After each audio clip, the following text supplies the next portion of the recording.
გამარჯობა, თქვენ უყურებთ ჯაფარას პოდკასტს, ჩვენი მხარდამჭერი სოკარი და ჩვენი დღევანდელი სტუმარი, უკვე მეორედ საერთაშორისო ურთიერთობების მკვლევარი გიორგი კობერიძე. მადლობა მოწვევისა. წინა პოდკასტზე ჩავწერეთ, ისევ ამ თემებზე ქონდა საუბარი და მის მერე ჯერ ტრამპი არჩეული არ იყო და ბევრი რამე შეიცვალა და ტრამპის არჩევის მერეც ბევრი რაღაცა თქვა ტრამპმა, რომელიც მე რაღაც ურთიერთგამომრიცხავი მეჩვენება პირადად. და მოკლედ დავიწყოთ ამ ამბების მიმოხილვით. დღეს ერთ-ერთი ყველაზე ცხელი თემა ეგ არის, რას აპირებს ტრამპი უკრაინასთან მიმართებაში. შეხვედრები იყო რუსეთის მხარესთან, სადაც უკრაინის და ევროპის მხარე წარმოდგენილი არ იყო. მოკლედ რაღაცები ხდება რა, ბევრი უცნაური ამბავი, რაზეც მე მაინტერესებს უფრო მცოდნე ადამიანის ახსნა განმარტების მოსმენა. ჯერ დავიწყოთ იმით, ტრამპი რო აირჩიეს, ტრამპის მინისტრთა კაბინეტს როგორ შეაფასებდი, ძალიან ისეთი ყველა ადამიანი, ვინც დაასახელავს, რაღაცა ორაზროვანია, მის უკან რაღაც ბუნდოვანება არის, ზოგს მოწონს, ზოგს არ მოწონს. მოკლედ რომ შევაფასოთ აი მთლიანობაში, ასე ვთქვათ. ხო, მოდი ვთქვათ, რომ სახელმწიფო მდივანი მარკო რუბიო არის ყველაზე დიდი გამოცდილების მქონე, არის სუმუშაობს ამ სფეროზე, სახელმწიფო, ასე ვთქვათ, საგარეო პოლიტიკის წარმოებაზე. ძალიან საინტერესო ფიგურა არის სხვა მიზეზის. ბოდიში მარკო რუბიოს ხო პრეზიდენტობაცაც პრეზიდენტობაც უნდა და სხვათა შორის ტრამპის მეტოქე იყო, ის და მეტოქეობისას ძალიან ცუდი ტონი იყო გამოყენებული მის წინააღმდეგ. ტრამპი ამბობდა, რომ მას ჰქონდა პატარა ხელები. ხო, ანუ ამას დასცინოდა, რომ პატარა ხელები აქვს და ხო, და ძალიან უოფლიანდებაო მე ეს ხელები. რაღაც უცნაური დასცინო, უცნაური მეთოდი ჰქონდა რა, მაგრამ ტრამპმა მაშინაც მაგით მოიგო, აი შოუმენობით, ეფექტი ძალიან დიდი აქვს. ყოველთვის პოლიტიკაში სანახაობის ეფექტი არის ძალიან დიდი. საერთოდ ერთ-ერთი საინტერესო მიდგომა პოლიტიკოსების როცა ასწავლიან ხოლმე ამ პოლიტიკურ სისტემაში როცა მიმდინარეობს პოლიტიკის შესწავლა, ამბობენ რომ პოლიტიკოსისათვის და პოლიტიკისათვის ყველაზე ცუდი არის მოსაწყენობა. პოლიტიკოსი თუ მოსაწყენია, ის პოლიტიკოსი წარუმატებელია. გრძელვადიანად მისი მხარდაჭერა არ იქნება ეგეთი რა. ქარიზმატული ადამიანი თითქმის ყველა გამომწვევ სიტუაციაში, რომელიც არსებობს საერთაშორისო სიტუაციაში, აჯობებს არაქარიზმატულ ლიდერს. თუ ეხლა სიტუაცია მშვიდია, მდორია, ყველაფერი პოზიტიურად მიმდინარეობს და რაღაცა განსაკუთრებული ლიდერის საჭიროება არ არსებობს, მაშინ შეიძლება სხვანაირად იდგეს, მაგრამ როგორც წესი პოლიტიკაში სულ არის გამოწვევა. რაღაც ისეთი რომ ქარიზმატული ლიდერი გამოჩნდეს და რაღაცა უწევს შეცვალოს, ხო? ძალიან ძლიერი. მაგრამ საინტერესო არის ის, რომ ტრამპის კაბინეტში მარკო რუბიო არის ვეტერანი პოლიტიკოსი. გარდა იმისა, რომ ის არის საკმაოდ აქტიურად იცნობს ქვეყნის შიგნით და ქვეყნის გარეთ ლიდერებს, მარკო რუბიო წარმოშობით არის კუბელი. ძალიან არ უყვარს კომუნისტები. ის კუბიდან იმიგრანტის შვილია. ანუ რეალ გამოიქცა კომუნისტებს და შესაბამისად მისი დამოკიდებულებაც რაღაცა კომუნიზმისადმი ან როგორ ვთქვათ რა, ავტოკრატიული რეჟიმებისადმი ეგეთი კარგი არ არის. მაგრამ არასდროს არ უნდა ჩავთვალოთ, რომ სახელმწიფო დეპარტამენტი მართლა მუშაობს მარტო. პრეზიდენტს აქვს ძალიან დიდი უფლება საგარეო პოლიტიკაში. ეგ არის ალბათ გასაკვანძო, იმიტომ რომ პრეზიდენტის საგარეო პოლიტიკური უფლებები არის არაშეუზღუდავი, მაგრამ იმდენად თავისუფალი, როგორც შეიძლება თქვათ, აი ქონოდა შუა საუკუნეების მეფეს, შეგვიძლია ესე შევადაროთ რა. პრეზიდენტი უფრო შეზღუდულია ქვეყნის შიგნით და პოლიტიკაში. მაგრამ საგარეო პოლიტიკაში თვით ჩვენ ვხედავთ აი რეიგანისგან მოყოლებული, რომ ამბობენ, რომ აი რეიგანმა დაშალა საბჭოთა კავშირი. მე ეგრე არ არის მხოლოდ რა თქმა უნდა, რეიგანს როლი ჰქონდა, მაგრამ არა, რაც გადამწყვეტი, მაგრამ საინტერესო არის ის, რომ პრეზიდენტის როლი შეიძლება იყოს წარმოებული არა მხოლოდ იმიტომ, რომ ვიღაცასთან მოილაპარაკო, არამედ რაღაცაზე თქვა უარი. აი მაგალითად, ტრამპმა რო თქვას, რომ ნატოს წევრებს აღარ დავიცავ. ანუ არ ჭირდება ნატოს გაუქმება. ეგ ამბავი რომ ნატოდან გამოვა, ნატოს გააუქმებს, არა, უბრალოდ რო თქვას, რომ არ დავიცავ ჩემ ასე ვთქვათ მოკავშირე წევრებს, დამთავრდა. ამერიკა ქვეყანა, სადაც პრეზიდენტს ომის დაწყების უფლება აქვს. განავრ 48 საათი როგორც მე უნდა მიმართო პარლამენტს. არა, მაშინ ამდენი დღეები აქვს, გამოყოფილი კვირები აქვს უფლება, რომ აწარმოოს ომი კონგრესთან კითხვის გარეშე. ანუ ძალიან დიდი უფლებები. მისი კაბინეტში ძალიან საინტერესო ფიგურა არის პიტ ჰექსეთი, ეს არის თავდაცვის მდივანი, რომელსაც ბევრი პრობლემები ჰქონდა. აი მართლა სადაო ფიგურაა, საორჭოფო ფიგურაა, იმიტომ რომ ეს საქართველოს ის რო აქვს ხო, იერუსალიმის სამეფოს დროშა. ხო, ესე გავრცელდა ჩვენთან. ხო, ესე გავრცელდა, რომ თქო საქართველოს დროშა გამოხატული გულზე, მაგრამ იერუსალიმის სამეფოს დროშა აქ რაც პატარა არ არის ეგ ამბავი, მაინც იმიტომ რომ ეგ მიანიშნებს მის ხედვას, რა სურს მას. სხვათა შორის პიტ ჰექსეთი თქვა, რომ არ ვარო მე რაღაცა დიდი ქრისტიანული მიმდინარეობის წევრიო, მე მთელ ქრისტიანობას ეკუთვნიო. ძალიან სხვანაირი ხედვა აქვს მაგ ადამიანს. მაგრამ საინტერესო რა არის, რომ ჰექსიტის ხედვა დამოკიდებული იყო იმაზე, რომ მას სჭირდება ძველი ტრადიციული ტიპის სამხედრო ნაწილების ჩამოყალიბება, როგორც 80-იან წლებში იყო. ანუ ის ხედავს ძველებურ ამერიკას, განაცვლა ამერიკას, რა ძლიერ ამერიკას. მაგრამ ძლიერი ამერიკა დიდი ხარჯების გარეშე პრაქტიკულად შეუძლებელი არსებობდეს. ანუ აი პრობლემას მაგაში ვაწყდები, თორე ტრამპი რასაც ამერიკის სიძლიერეზე ლაპარაკობს, ეგ კი არ არის პრობლემა. ასეთად ეგეთი მიდგომა რომ აი ამერიკის მტერია ტრამპი. არა, რასაც ის დეკლარირებულად და სამიზნედ იხდის ძლიერ ამერიკას. ეგ პრობლემა არ არის, მეთოდია პრობლემა. იმიტომ რომ მეთოდში ის ხედავს როგორ რაღაცას. იმიტომ რომ ამბობს რომ ჩემთვის გამოსავალი შეიძლება იყოს გარკვეული მოკავშირეების ჩამოფერთხვა, გარკვეული მოკავშირეების შენჩხრევა და გარკვეული მოკავშირეებზე მუქარა. იმიტომ რომ ეგრე აღარ მუშაობს, იქიდანაც ჩანს. რომ ამერიკა ბოლო 50 წელიწადში, შეიძლება უფრო მეტის მეორე მსოფლიო ომიდან მოყოლებული, იდგა რამ ექსკლუზიურ მარტო ჰეგემონიაზე, რომ აი მე ვარ და ჩემი ნაბადი, არა, იდგა იმ პრინციპზე, რომ მე ვარ ჩემ მოკავშირეებთან ერთად ძლიერი. ეგ მიდგომა იყო ძალიან მაგარი, იმიტომ რომ მოკავშირეები განა მისი თანასწორები იყვნენ ობიექტურად რო თქვა, არა, თავს არ მოვიტყუებ მე და არ ვიტყვი რომ ამერიკის მოკავშირეები მისი ტოლები იყვნენ, არა, რა თქმა უნდა ამერიკა უფრო ძლიერი იყო. მაგრამ ეყრდნობოდა მთელ ქსელს.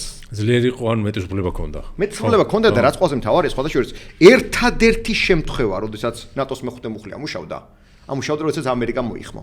ეს 11 სექტემბრის შემდეგ. ამიტომ ანუ მისი მოკავშირეები გვერდზე დაუდგნენ.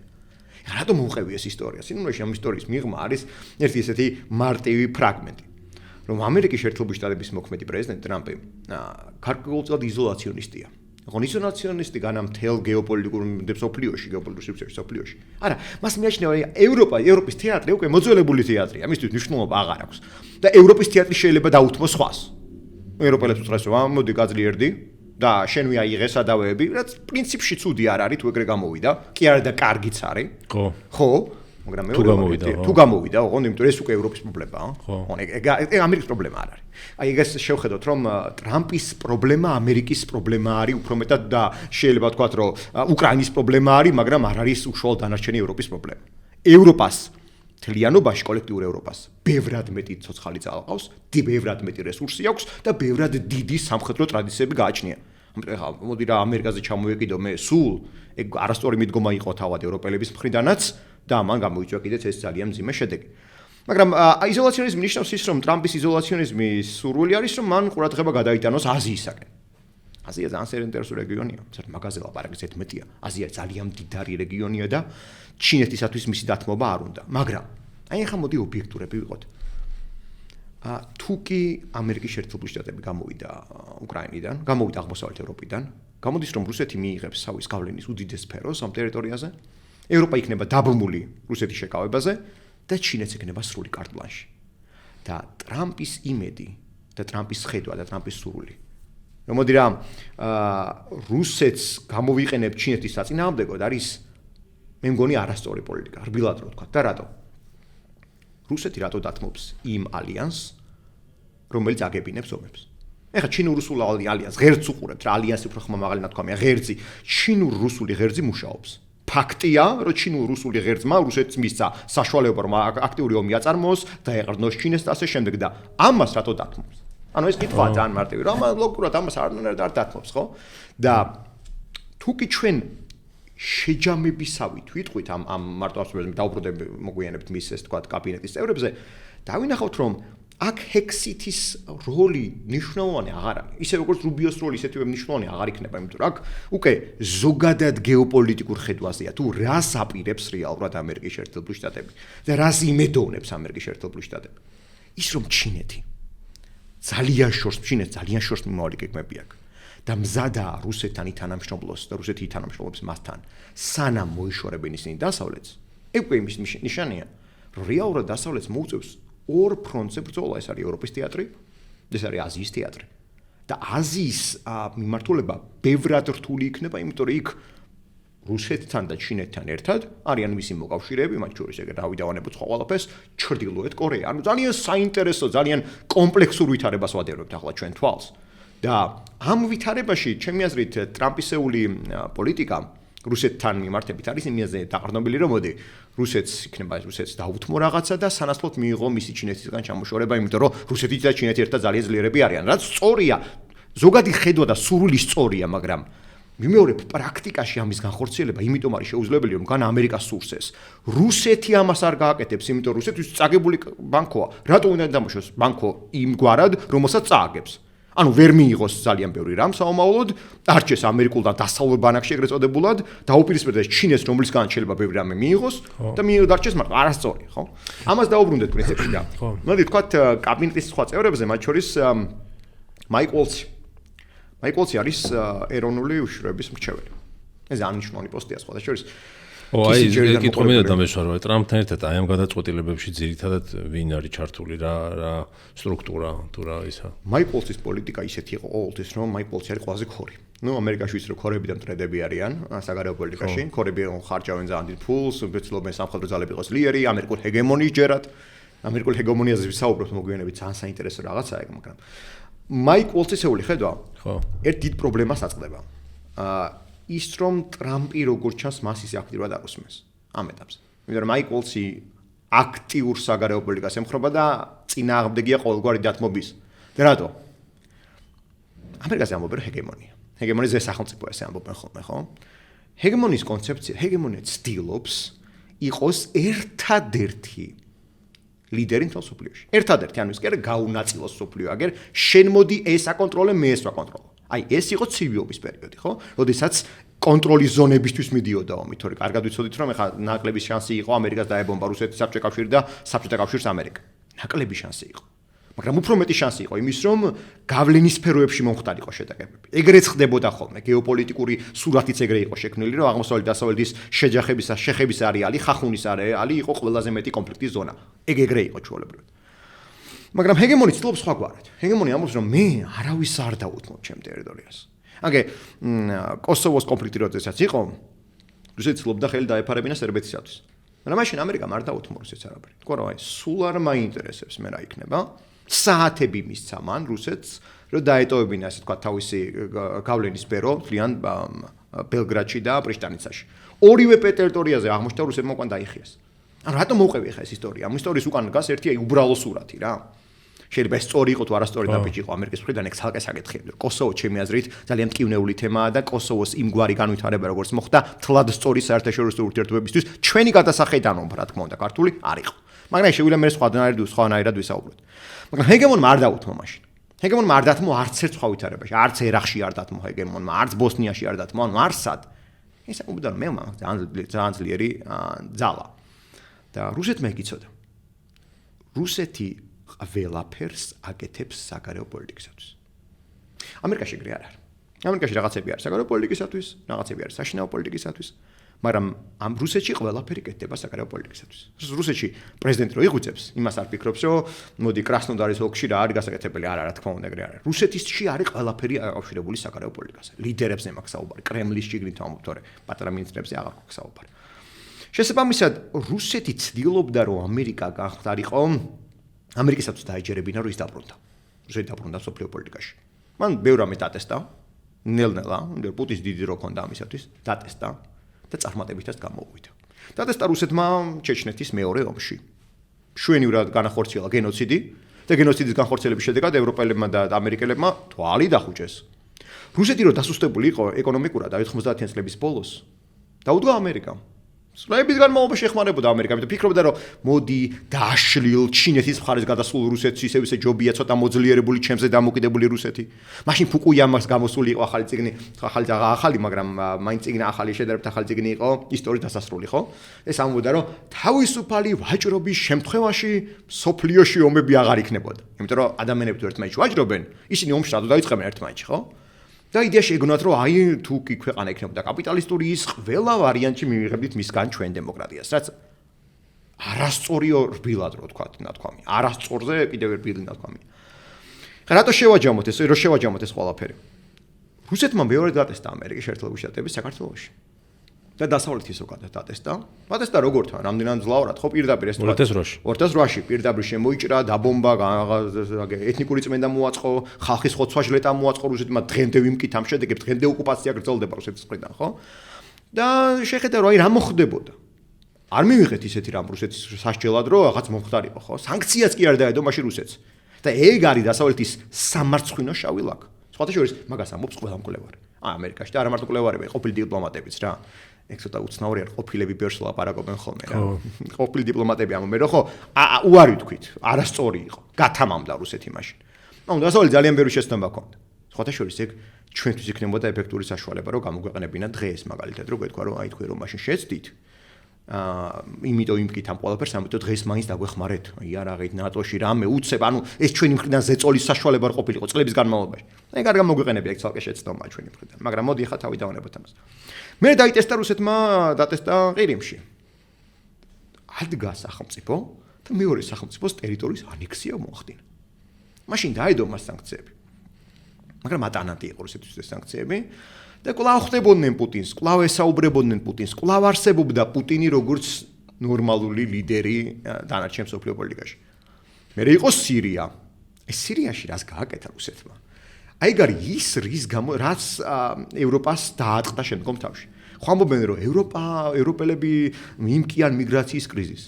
მაგრამ ვინ გამოიწვია მიგრაციის კრიზისს? რუსეთი ხო არ ბომბავდა შემთხვევით ალეპოს, რუსეთი ხო არ ბომბავდა შემთხვევით იდლიბის პროვინციის მშვიდობ ქალაქებზე მაქვს საუბარი. თორე იქ რო ისლამურ სახელმწიფოს და ვიღაცებს ბომბავდა ალ-ნუსრას იმაზე არ მაქვს საუბარი, ხო? და ტაჰრირ ალ-შამს, არა, საუბარი მაქვს იმ ძალებზე, რომლებიც სახლში ცხოვრობდნენ, სადღაც რომელიღაც ქალაქის უბანში და ტიპი რომელიც ახალგაზრდა ტიპია, რომელიც ქალია, კაცია, რომელიც არაფერი არ აქვს, ხო? და შენ მას ბომბავის, წავა რა თქვა, იქცევა ქვეყანა რა თქმა უნდა. მილიონობით ადამიანი შეუსია რუსეთმა ევროპას. ევროპის შეცდომა იყო რომ მიიღეს ესე მარტივად, მაგრამ ის რომ შეუსია ხო ნათელია. დატესტა წარმატებით. შემდგომი ამ დატესტვის შემდეგ იყო კიდევ ერთი ოპერაცია იყო ლიბიაში სხვათა შორის ნაკლებად იცნობენ საქართველოში ლიბიას, მაგრამ ლიბიაში როდესაც კადაფი დაამხეს, რუსეთი ჩაერთო უშუალოდ ლიბიაში პრორუსული ესე თქვა სამხედრო ძალების მხარეს. ხალიფა ჰაფთარი არის ესეთი ლიდერი, დღემდე ცოცხალია ეს ლიდერია. ხალიფა ჰაფთარის მხარეს, რომელმაც დააწიოკა ლიბია და იქიდან ცალკე მიგრაციის ტალღა აღმოჩნდა. ამის მერე რუსეთმა განახორციელა უკვე ხელახალი ძალიან უცნაური მიგრაციული ოპერაციები ბელარუსში. რა ქნა, ხო ეს ძალიან საინტერესოა, ამაზე ძალიან ცოტა ინფორმაცია არის, ესე თქვა ჩვენ ქვეყანაში. ჩაიყვანა არაბული სახელმწიფოებიდან ხალხი. ავღანეთიდან ჩაიყვანა ხალხი, სირიიდან ჩაიყვანა ხალხი თავის ტერიტორიაზე. შემდეგ გაუშვა ისინი ბელარუსის საზღვარზე, ავტობუსებში ჩასხა და უთხრა: თუ დასავლეთისკენ არ წახვალთო და უკან მოვუნდებითო გესვრითო. აი პირდაპირ ესე KGB-ს FSB-ს ოფიცრები ისხდნენ და სხვათა შორის KGB ქვია უშიშროებას ბელარუსში, ესეც საინტერესოა KGB-ს ოფიცრები თან ახლდნენ. და უთხრეს რომ თუ არ წახვალთო პოლონეთს არ შეესევითო, აი პირდაპირ არ შეესევითო, გესვრითო. ანუ მიზან მიმართულად მიგრაციის ტალღები დააცხრო თავზე, ასე ვთქვათ, ევროპას, მაგრამ მაშინ პოლონეთი სხვა ძალიან სახელმწიფოა, პოლონეთი არ გავს გერმანიას, რომელიც უფრო ყიფე იყო წლების განმავლობაში, ხო? და მერკელი რო ძალიან უყვარს, მერკელი არანაირი შესაყვარებელი არა გერმანისთვის, რაც გერმანიას დღეს ჭირს, მერკელის ბოლო ორი ვადის პრობლემა იყო, ხო? და უფრო შეიძლება ძველადაც კი და მათ შორის უცებ ჩამოკიდებულებას როცა მას ჭირს. მაგრამ შემდგომ ამისა, იგივე გააკეთა მან ფინეთში. ფინეთსაც შეუსია საზღვარზე. ეს ყველაფერი ვამბობ 2020, 21, 22 წლებში. მე იყო ომი სრულ მასშტაბიანი და გამოდის რომ ყველა ამ ტესტის შემთხვევაში დასავლეთი ჩავარდა. აი ყველა შემთხვევაში არც ერთი შემთხვევა არ ყოფილა რომ დასავლეთს ეპასუხა ღირსეულად. ღირსეულად ნიშნავს რომ დაეშინებინა მოწინააღმდეგე და ეთქვა რომ მოიცა შენ ახლა ჩემთან ჰიბრიდულ არაფორმალურ რომ საწარმოები და მე თვალდი დავხუჭო? ხო. ანუ არაფერი არ გაუკეთებია ამაზე და ამიტომაც აღმოჩნდა რომ გათამამებული ძალიან ძლიერი რუსეთი და რუსეთი ძლიერი არის არა ომში, უშუალოდ რაღაცა ომებში, კარგად გამოჩნდა ამდენად, როგორც ძლიერიც არის ბჭყალებში უკრაინაში, უკვე 3 წელია იბრძვის იმ ქვეყნისაც, რომელიც აღებასაც 3 დღეში აპირებდა. მაგრამ სხვა რაღაცა აქვს. რუსეთის ძალიან ძლიერია ამ საინფორმაციო კამპანიებში, ჰიბრიდულ კამპანიებში, პოლიტიკოსების დაფინანსებაში და კიდეც შეძლო ეს ყველაფერი, აი ახლა მარტივად რომ მოვიყვანოთ, ამერიკის უშიშროების დირექტორატის ხელმძღვანელი არის ტულსი გებარდი. არჩეულ იქნა რამდენიმე დღის წინ. ტრამპის კამპანიის კიდევ ერთი წევრი. ტულსი გებარდი არის ადამიანი, რომელიც ბაშარ ალ-ასადს შეხვდა, სირიის დიქტატორს. რუსეთის მხარდამჭერია და რეალურად შეგვიძლია ვთქვათ, რომ არის ფიგურა ამერიკის ტრამპის კაბინეტში, რომელიც არის ყველაზე მეტად ოდიოზური და უცნაური ფიგურა. ამ ყველაფერს რომ ამბობ, უბრალოდ ისეც თანდევად მინდა აღვნიშნო, რომ ეს არ ნიშნავს, რომ ტრამპის კაბინეტის წევრები არიან ანტიქართულად განწყობილი. არა, ეხლა ეს წინასწარ მინდა თქვა, რომ არა. მათი მხრიდან საქართველოს წინააღმდეგ რაიმე განცხადება არ გაკეთებულა, მათ შორის არც ტულსი გაბარდის მხრიდან, ბერკით ტულსი გაბარდის მხრიდან რაღაცა საქართველოსადმი, როგორც კავკასიის დერეფნის გასახებისადმი ცუდი განცხადება არ ყოფილა. ამიტომ რომ ამას იმიტომ ამბობ, რომ ჩვენ კი განვიხილავთ ჩვენს თავს აღმოსავლეთ ევროპის კონტექსტში. მაგრამ ამერიკის შეერთებული შტატები პირდაპირ ესე არ განიხილავს. ის უფრო საქართველოს განიხილავს რაღაცა კავკასიის გასახების კონტექსტში, რაც ცუდი არ არის, ან კარგი არ არის, მაგრამ ეს არის რაღაც ცალკე განხილვის საკითხი. ხო. ეს გვარდა მოსდა ვოლცი, ხო? ეს ანუ რატო დანიშნა მაშინ ტრამპმა მისი ხედვისგან ეს რადიკალურად განსხვავებული ადამიანი, ანუ რაღაც იქ ისე მოხდა, რომ სხვა გზა არ ქონდა თუ რაც მათი ხედვები შეიძლება ემთხოვდეს, მაგრამ ეხლა თამაშობს ტრამპი ასე სიტყვაზე სანამ საბოლოო დასხდომა იქნება მაგიდასთან მოლაპარაკებებზე, ყველასთან მოსინჯა რაღაცა ძალები ესეთ იმას ხوار თამაშობს ტრამპი. ტრამპ ჭირდება საკუთარ გუნდში ქორებიც. იმიტომ რომ ქორები არიან ისინი, რომლებიც ასევე სამხედრო ინდუსტრიის მხარდამჭერები არიან. ამერიკა არის გასამხედროებული სახელმწიფო. ამერიკაში სამხედრო ძალებს აქვს უზარმაზარი გავლენა. სამხედრო წარმოებას კიდევ უფრო მეტი. ჩვენ როგორ ამერიკაზე საუბარი 700 მილიარდი იხარჯება თავდაცვაზე და ამ თავდაცვის დახარჯვაზე განამარტო უშუალოდ თავდაცვაში ვერ რჩება ეს ყველაფერი. სამხედრო წარმოება მიმდინარეობს, რომელშიც ისეთი გავლენიანი მოთამაშეები არიან, როგორც მაგალითად Lockheed Martin-ი არის, ან Boeing-ი არის, რომლებიც მილიარდებს იღებს ამაზე. და ამერიკის შეერთებულ შტატებში ეხლა რო ვიხილოთ ჩვენ რომ ამერიკამ თქვას რომ ის რამე თავდაცვაზე ფულს აღარ ხარჯავ და განიარაღება მინდა და ჩემთვის პრიორიტეტი არ არის აქტიური საგარეო პოლიტიკა, ეგ პრობლემა იქნება. ტრამპი ცდილობს დააბალანსოს საკუთარი კაბინეტი, მაგრამ მისი პოლიტიკა ჯერჯერობით რჩება იმგვარად და არის იმგვარად, რომელსაც რა თქმა უნდა ვოლცი ვერ გაუწევს წინააღმდეგობას და ვოლცი არ იქნება იქ გადამწყვეტილების მიღების პირი. ვოლცმა შეიძლება საკუთარი ვერსია შესთავაზოს. და ეს არის ძალიან საინტერესო, რომ მინისტრები არ ქვიათ იქ რა, დივნები ქვიათ. დივანი არის, ანუ სეკრეტარი რაც არის, მდივანი არის არა მაინც და მაინც დამოუკიდებლად პასუხისმგებელი, არამედ პრეზიდენტთან ერთად პასუხისმგებელი, ან პრეზიდენტის მდივნები არიან ისინი პირველ რიგში და ეგ ნიშნავს, რომ პრეზიდენტის ძალაუფლება ქვეყნის საგარეო პოლიტიკაში არის განსაკუთრებულად დიდი. ერთი მომენტი კიდე რაც ახსენე, რუსეთი როგორც ცდილობდა მეთოდურად წლების განმავლობაში ეს დასავლეთს ტესტავდა და ცდილობდა დასავლეთის დასუსტებას და დანაწევრებას. ეს ომიც, ეს მომენტი არის კიდე უკრაინასთან ომში, რაც ბოლომდე ვერ ამოხსენი, რომ სპეციალურად ხო არ შვება რუსეთი იმას, რომ ესე გაიწელოს ეს ომი. ანუ თუ ქვეყანა რომელიც თუ ასე იყო მართლა როგორც ჩანდა რომ ამბობდა რომ სამ დღეში ავიღებთ და მე დაემართა რაც დაემართა ნახეთ პირველ ტალღას რუსული ჯარის უკრაინაში დაემართა თუ მართლა ასეთი სუსტია ჩამოშლილი იყო ამდენი ხანი როგორ გაკაჩა ეს ომი და თუ ამდენი ხანი გაკაჩა და ასეთი დახმარება მოდის უკრაინასთან და ეს მაინც ესეთი გაყინულია ეს ხაზი რაღაცა ერთი ორი სოფლითიქით გადაიწევს გადმოიწევს ესე იგი ამდენი ძალა ქონია რომ ეს წლები გაეკაჩა და ანუ სპეციალურად ხო არ შვება იმას რომ არც წინ მიდის და არც უკან და ეს აჯანჯღარებს ასე ვთქვათ ევროპას და თვითონ ხო არ შვება ამას სპეციალურად თქვათ რომ არასწორი იქნებოდა იმის დახასიათება რომ გეთქვა რუსეთი ზუსტია ან ზუსტი იყო ეგეთ რამე არ ყოფილა არასდროს ხო პირველი შტაბ-ბიჭდილება ეგეთი იყო რომ უიესრან ჯარი გამოვიდა რუსეთი ზუსტი არ ყოფილა არასდროს გარდა ამისა სისუსტე სიძლიერე ესე არ განისაზღვრება საერთოდ მე ვფიქრობ რომ ძალიან მცდარი იყო წლების განმავლობაში შეფასება რომ რუსეთი ზუსტია იმიტომ რომ დაუშვათ მას აქვს კორუფცია კი ეგ სისუსტის ძალიან დიდი ნიშანია მაგრამ რუსეთის მთავარი სიძლიერე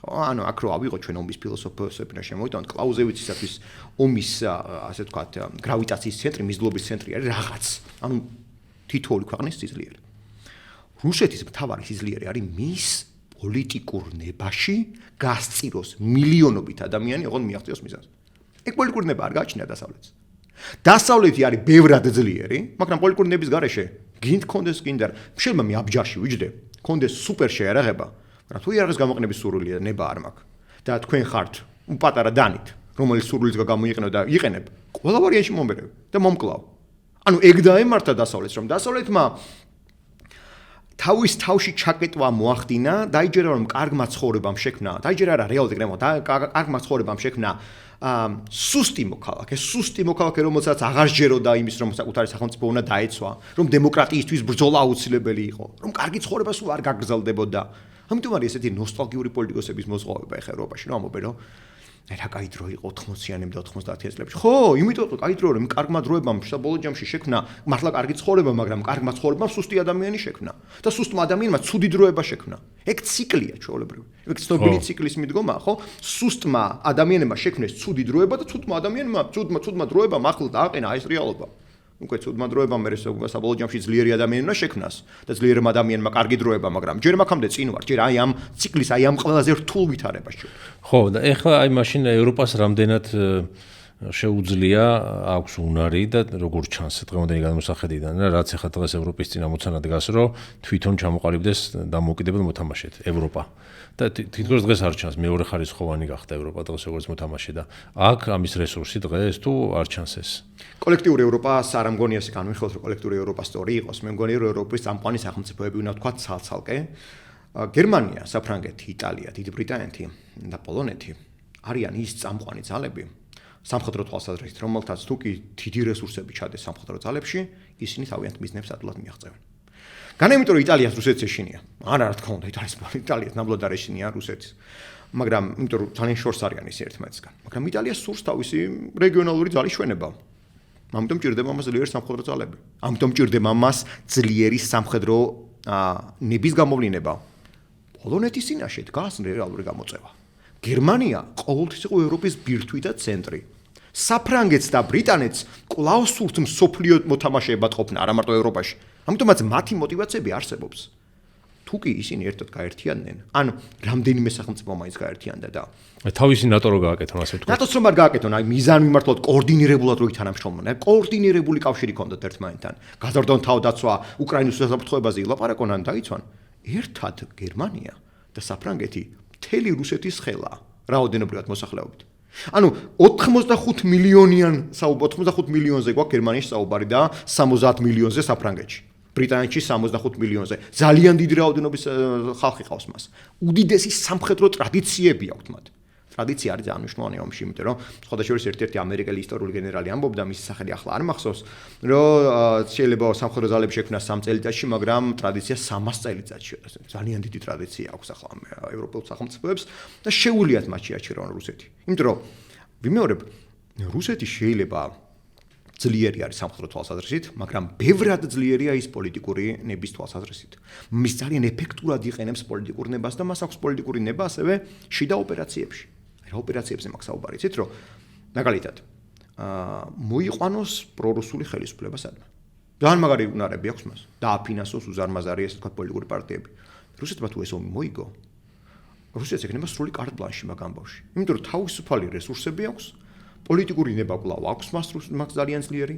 ევროპა დამარცხებული იქნება მენტალურად და სანამ ევროპა კვლავ ფეხზე დადგება, მოიაზრებს და გაიმართება წელში, მანამდე რუსეთი მოახდენს ევროპაში ძალიან დიდ არეულობებს. და ამ არეულობების ფონზე ევროპას აღარ ეცლება რუსეთის შესაკავებლად. სწორედ აი ამ ვითარებას თუ შევაჯამებ ჩვენ და ვიტყვით. ღიად შემიძლია თქვა ესეთ რაღაც, რომ ევროპისათვის ახლა დრო რეალურად როგორც საათი ციკციკებს, ისეთი ხმა ისმის. რომ ევროპა ან მოკლევადაში მოახდენს ამ გადაწყობა, გადაიარაღება, გამოფხიზლებას და მოკლევადა საუბარი მაქვს რამდენიმე თვით და რამდენიმე წლამდე. ან ევროპაში გაბატონდებიან რეალურად ისეთი ფრაქციონალისტური ძალები, რომლებიც თავად ევროპას შეუქმნიან საფრთხე შიგნიდან და მეორეს მხრივ ევროპის შიგნით გაჩნდება ისეთი კონფლიქტები, როგორიც არის ბოსნია, როგორიც არის კოსოვო, როგორიც შეიძლება იყოს უნგრეთსა და უკრაინას შორის დაპირისპირება ზაკარპატიეს ოლქში, უნგრეთსა და რუმინეთს შორის დაპირისპირება ტრანსილვანიისათვის, უნგრეთსა და სლოვაკეთს შორის, მიუხედავად იმისა, რომ დღეს ისინი მოკავშირეები არიან, მათ შორის ტერიტორიული დავები არსებობს. ანუ ეს არის დიდი პანდორას ყუთი. საერთოდ პოლიტიკა არის ყოველთვის პრეცედენტი. აი ეგრეთ შევხედავთ, ყველაფერი თავის ადგილას დალაგდება. პოლიტიკა არის პრეცედენტი. როგორც მოქმედებენ სახელმწიფოები, რასაც უშვებენ სახელმწიფოები ერთი სახელმწიფოსათვის, ყველა იწყებს მის მიბაძვას. იმიტომ თურმე ეგ ყოფილა პოლიტიკური გამოსავალი აი იმ კონკრეტულ დროისა და სივრცის პერიოდში. თუ დაინახა მაგალითად უნგრეთმა ან მაგალითად სერბეთმა, რომ თურმე რუსეთთან მიტმასნება და აგრესიული ომები ყოფილა გამოსავალი და დასავლეთს გამოფიტავს, რატო არ მიბაძავენ მას და რატომ არ მიბაძავს მას მაგალითად ისეთი ძალიან ძლიერი ძალა როგორც ჩინეთი. იმიტომ რომ მიუხედავად იმისა, რომ რუსეთი ცდილობს გამოგლიჯოს, უკაცრავად ამერიკა ცდილობს რუსეთი გამოგლიჯოს ჩინეთს, რუსეთმა და ჩინეთმა კარგად უწყლიან, რომ ცალ-ცალკე ისინი დასავლეთს ვერ მოერევიან. ერთად ამის შანსი აქვთ. აქედან გამომდინარე, ისინი კვლავ ერთად დარჩებიან და ჩინეთი აუცილებლად უკვე დარწმუნებული ჩინეთი, რომ დასავლეთი თურმე დამარცხებადი ყოფილა, აუცილებლად დაესხმება თავს ტაივანს. აუცილებლად გაილაშქრებს სამხრეთ ჩინეთის ზღვაზე, მათ შორის ფილიპინების მიმართულებით. აუცილებლად იქნება კორეის ახალი კონფლიქტი. აუცილებლად იქნება შუა აზიაში მისი გაბატონება. აუცილებლად შრი-ლანკაში გაბატონდება ის, მაგრამ ახლა თავი დავანებოთ, სხვათა შორის ერთ უბრალოდ ჩანართს გავაკეთებ, რომ უფრო კარგად შევკრათ სურათი. თუ კი აქამდე პატარა სახელმწიფოები ამბობდნენ, რომ აი მოდი რა ამერიკა ერთადერთი ჰეგემონია და მასთან ვიყოთ. აი ეს პატარა სახელმწიფო არის ოკეანეში ქვია პალაუ. არაფერი მნიშვნელოვნად მაგ სახელმწიფოს არ აქვს, გარდა იმისა, რომ კარგი გეოგრაფიული მდებარეობა აქვს. პალაუში ამერიკული ბაზები ნიშნავს, რომ ამერიკა ცდილობს შეაკავოს ჩინეთის განვითარება წყნარი ოკეანის და ზოგადად ოკეანეთის აუზში. პალაუს ხელისუფლება უკვე წინააღმდეგია ამერიკასთან ურთიერთობის. მან დაინახა, რომ ჩინეთი შეიძლება უფრო კარგი ეკონომიკური პარტნიორი იყოს, ვიდრე ამერიკის შეერთებული შტატები და უფრო თანმიმდევრულიც კი. აი ამ ვითარებაში, როდესაც მსოფლიოში ეს ვითარება, ახლა უკრაინის მარცხი იქნება ის უმძიმესი პრეცედენტი, რაც აშშ-ის ერთადერთ ჰეგემონიას შეიძლება ვთქვათ, რომ დაასრულებს, მაგრამ რეალურად ეჭქვეშ დააყენებს იმდენად, რომ სხვები გადაამოწმებენ ამერიკას და ევროპას ბევრად ხშირად, ბევრად მეტად და ბევრად ყველგან შეგვიძლია ვთქვათ, რომელიც მათ გასამოწმებელი არის, მათ შორის კავკასიის რეგიონშიც. აბა რატო თამაშობს მაშინ ამერიკამ თამაშს თავის ფეხში ატოისვრიანი არახს? ეს არის ალბათ ყველაზე საინტერესო შეკითხვა და ამ შეკითხვაზე შეგვიძლია მხოლოდ ვიმარჩიელოთ ჩვენ. იმიტომ რომ ამაზე პასუხი ესე არ არსებობს, რა. რამე სხვა სცენარი შეიძლება თეორიაში არსებობდეს, რომ უკრაინის დამარცხება და შესაბამისად ევროპის დამარცხება ტრამპს აწყობდეს, რა ამითი მე სადმე შეიძლება რაღაც ისე დაალაგდეს, რომ იხეიროს ამერიკამ? აი მაგას ვამბობ, შეგვიძლია ვიმარჩიელოთ და ვიმარჩიელოთ დავიწყოთ მარჩელობა პირველ რიგში მონროს დოქტრინით. მონროს დოქტრინა არის მე-19 საუკუნის ძალიან საინტერესო დოქტრინა და დოქტრინა ამბობს, რომ ამერიკა სურს ამერიკის კონტინენტებზე გაბატონება, ანუ სამხრეთ და ჩრდილოეთ ამერიკაში. მათ შორის გალაშქრების მცდელობა და სურვილი კანადაზე, გრენლანდიაზე, პანამაზე, ეს ყველაფერი სწორედ მაგასია აგებული. მაგას ნიშნავს, რომ მონროს დოქტრინის მიხედვით ტრამპი ამბობს, რომ აი ამ ჩემ ტერიტორიულ სფეროში, რომელშიც მე მინდა ვაკონტროლო, ნუ ჩაერევით და დანარჩენი უკვე თქვენ სფეროში შეგიძლიათ იყოთ, ანუ იზოლაციონისტურ სფეროში ის ამბობს, რომ მე აქ ვიქნები და ეს არის ჩემი გავლენის სფერო. ამერიკის გავლენის სფერო არის ოკეანეთიც, იმიტომ რომ მას შემთხვევით არ აქვს აღებული ჰონოლულუს სანაპიროები, ანუ საუბარი მოხდა ჰავაის კუნძულებზე, ხო? მას შემთხვევით არ აქვს აღებული გუამი, მას შემთხვევით არ აქვს ამერიკის პოლინეზია, ეს ყველაფერი ოკეანეთის სფერო. ამიტომაც მისთვის, ხო, აი ეს ოკეანეთი მონროს დოქტრინის ნაწილია. მონროს დოქტრინა მხოლოდ ჩაკეტილად იმას კი არ ამბობს, რომ აგერ ბრაზილიიდან ან არგენტინიდან კანა გრენლანდიამდე ჩემია. არა, ის ამბობს, რომ ჩემთვის მნიშვნელოვანია ოკეანეთიც. მაგრამ ის ამბობს, რომ რა მნიშვნელობა აქვს ევროპაში რა იქნება. ევროპის საქმეები გადაწყვეტონ ევროპელებმა. ეგეთი იყო მთელი 80 წელი.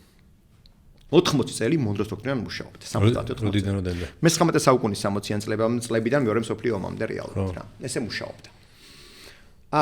მოგვიანებით ამის გადახედვა მოხდა ერთი მარტივი მიზეზის გამო. აი ეს მიზეზი არის მთავარი რა. როდესაც დაინახეს სახელმწიფოებმა, რომ არ არსებობდა დამაბალანსებელი ძალა, ამ სახელმწიფოებმა გაფართოება ტერიტორიების მოახდინეს ისე, სანამ ისინი არ შეეჯახდნენ ამერიკის ინტერესებს. და ეს ყველაფერი მოხდა იაპონიის მხრიდან, როდესაც ის თავს დაესხა ამერიკას. ანუ იმიტომ აღარ არის იზოლაცია, უბრალოდ აღარ იყო იზოლაციონიზმი მხარდაჭერილი, რომ იზოლაციონიზმმა დაანახა ამერიკის შეერთებულ შტატებს, რომ გრძელვადიანად იზოლაციონისტური პოლიტიკა ომს მაინც მოიყვანს მის კარებამდე, რაც არ უნდა მოხდეს. იმიტომ რომ ამერიკის შეერთებული შტატები არ არის სახელმწიფო, რომელიც დგას მხოლოდ და მხოლოდ ჩაკეტილ რაღაცა ლოკალურ კონტროლზე. ის დგას საერთაშორისო ვაჭრობაზე და საერთაშორისო პარტნიორებზე.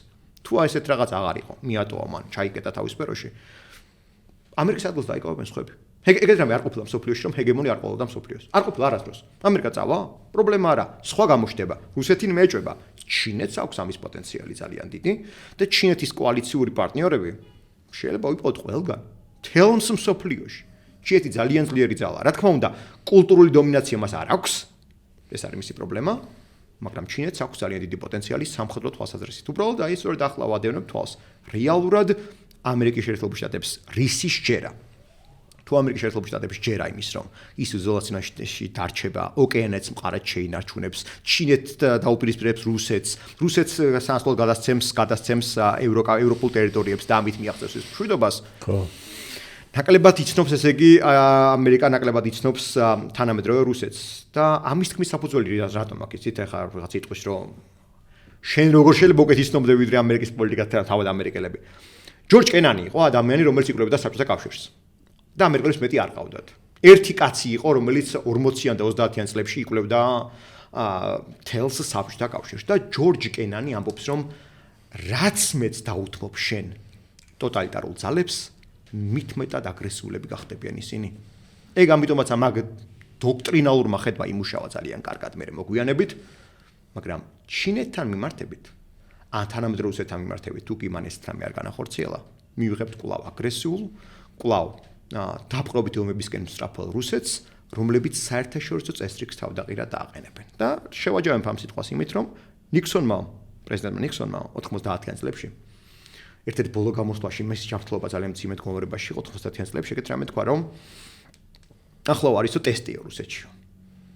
რუსეთიო ანუ გახდება სამაგალითო სახელმწიფო აზიისა და მის გარემოცველი სახელმწიფოებისათვისო.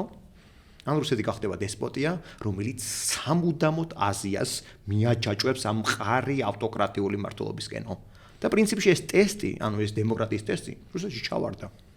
და რამდენიც ღრმადაც არ უნდა გონებოდათ ევროპელებს, რომ არა, არ ჩავარდებოდა რამდენი აპათიას თვალი დაუხუჭეს პუტინს, სხვათა შორის ბევრ რამეზე დაუხუჭეს პუტინს თვალი. საბოლოო ჯამში გამოჩნდა, რომ 2007 წელს, როდესაც მან მიუხედავად კონფერენციას, რომელიც სხვათა შორის რამდენიმე დღის წინ იყო, განცხადა, რომ მისთვის ყველაზე მძიმე გეოპოლიტიკური კატასტროფა იყო საბჭოთა კავშირის ნგრევა. ამერიკისთვის რომელი რეგიონია ყველაზე მნიშვნელოვანი მისი ეკონომიკური სიძლიერისთვის? ეს ამერიკის კონტინენტებია თუ ევროპა თუ თქვათ ევროპა თუ გამოეცალა როგორც მოკავშირე და მისი რაღაცა ეს სივრცე დაირღვა, ეკონომიკურად ძლიერი დარტყმები ადგება ამითი? არა, ამერიკა ბიზნესურად თუ შევხედავთ, ევროპა არ არის ბიზნეს სასარგებლო პარტნიორი ამერიკისათვის. ისინი ეკონომიკური ვაჭრობა არის მისთვის სასურველი და სასარგებლო, მაგრამ რესურსების თვალსაზრისით არა, რა თქმა უნდა. გრენლანდია არის ბევრად მნიშვნელოვანი, მაგიტომაც არის გრენლანდიაზე, რომ არის ძალიან ბევრი იშვიათი რესურსი, ხო, მათ შორის ოქრო, ურანიუმი და ასე შემდეგ, კობალტი. უკრაინა ამიტომაც იყო უკრაინაზე, რომ აი რესურსები მომეციო და მე ვილაპარაკოთ ამერიკანმა ევაჭრებოდა. აფრიკა ძალიან მნიშვნელოვანია მისთვის, ხო, აი კობალტი არის ძალიან ასევე მნიშვნელოვანი ეს ნივთიერება. კობალტი გამოიყენება ტექნოლოგიებში, მათ შორის მობილურში, კომპიუტერში და ასე შემდეგ ჩიპები, ან კომპიუტერული ტექნიკა რაც არის. ძალიან საინტერესოა. ტაივანი მაგიტო იყო ამერიკისთვის ინტერესიანი, რომ ტაივანი აწარმოებს ძალიან ბევრ ჩიპებს. ანუ ომი რა თქმა უნდა რესურსების და პოლიტიკა რესურსების გარეშე არ წარმოებს. ეგ მაგას რა თქმა უნდა არ უნდა ვილაპარაკოთ ეგრე, მაგრამ როდესაც ჩვენ საუბარი გვაქვს პოლიტიკის კეთებაზე როგორც მხოლოდ ბიზნესზე, გვავიწყდება რომ თუ კი უპარტნიორო დარჩი, ყოველას წინააღმდეგ, ყოველას მექნება мотиваცია ექნება რომ შენ არაფერი აღარ დაგითმოს. და როგორც არასანდო პარტნიორსთან ამასთანავე. და ამასთანავე აფრიკა არ არის მარტო ამერიკის რაღაცას კონტროლის ან ყურადღების ზონა. აფრიკაში ძალიან მაგრა არის წარმოდგენილი საფრანგეთი. ძალიან მაგრად. ახლა ძალიან ძლიერდება რუსეთი, ჩინეთი, დიდი ბრიტანეთი, ხო? აი ამ თელს ესე ვთქვათ ქვეყნების წყებას ერთმანეთთან აქვს ძალიან ცუდი ურთიერთობა და რაც ყველაზე საინტერესოა. ველა მათგანი პოტენციურად არის უნარიანი რომ ჩაანაცვლოს ამერიკის გავლენები ადგილობრივ რეგიონში.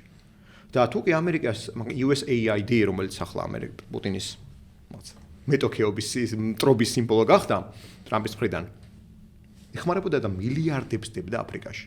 დღეს უფრო მეტი დახმარება მოდის ჩინეთიდან.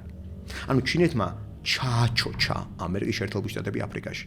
სწორედ ამიტომაც ტრამპი ახლა რასაც ცდილობს ბიზნესური თვალსაზრისით ის ამბობს რომ მე ფულს აღარ ჩავდებ ევროპაში, მე რესურსებს აღარ ჩავდებ ევროპაში და ჩემ მოკავშირეებში, მათ მიხედონ საკუთარ თავს და მე მთელ რესურსებს მიმართავ ჩინეთის შესაკავებლად სხვაგან. აი პოლიტიკური ხედვა შეიძლება ტრამპისეული გაგებით მონროსეული დოქტრინის გარდა იყოს ეს, რომ გარდა მარტო ამერიკისა, სადაც ბევრი ფული იშოვება იქ ვიქნები.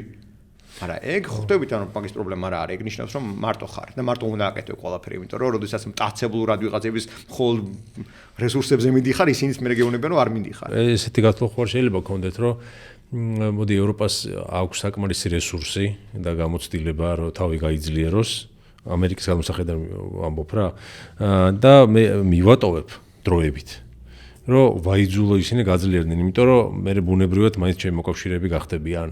ესეთი გაცვლა ხო არ შეიძლება კონდეს რა, ანუ იმიტომ რომ ყველაზე ადვილი მოკავშირე დასავლეთისთვის ამერიკა არის. ხა აქეთ მეორე მხარეს ვერ წავა, იქ ვერ ჩაანაცვლებს ევროპა ამერიკას რუსეთით ან ჩინეთით.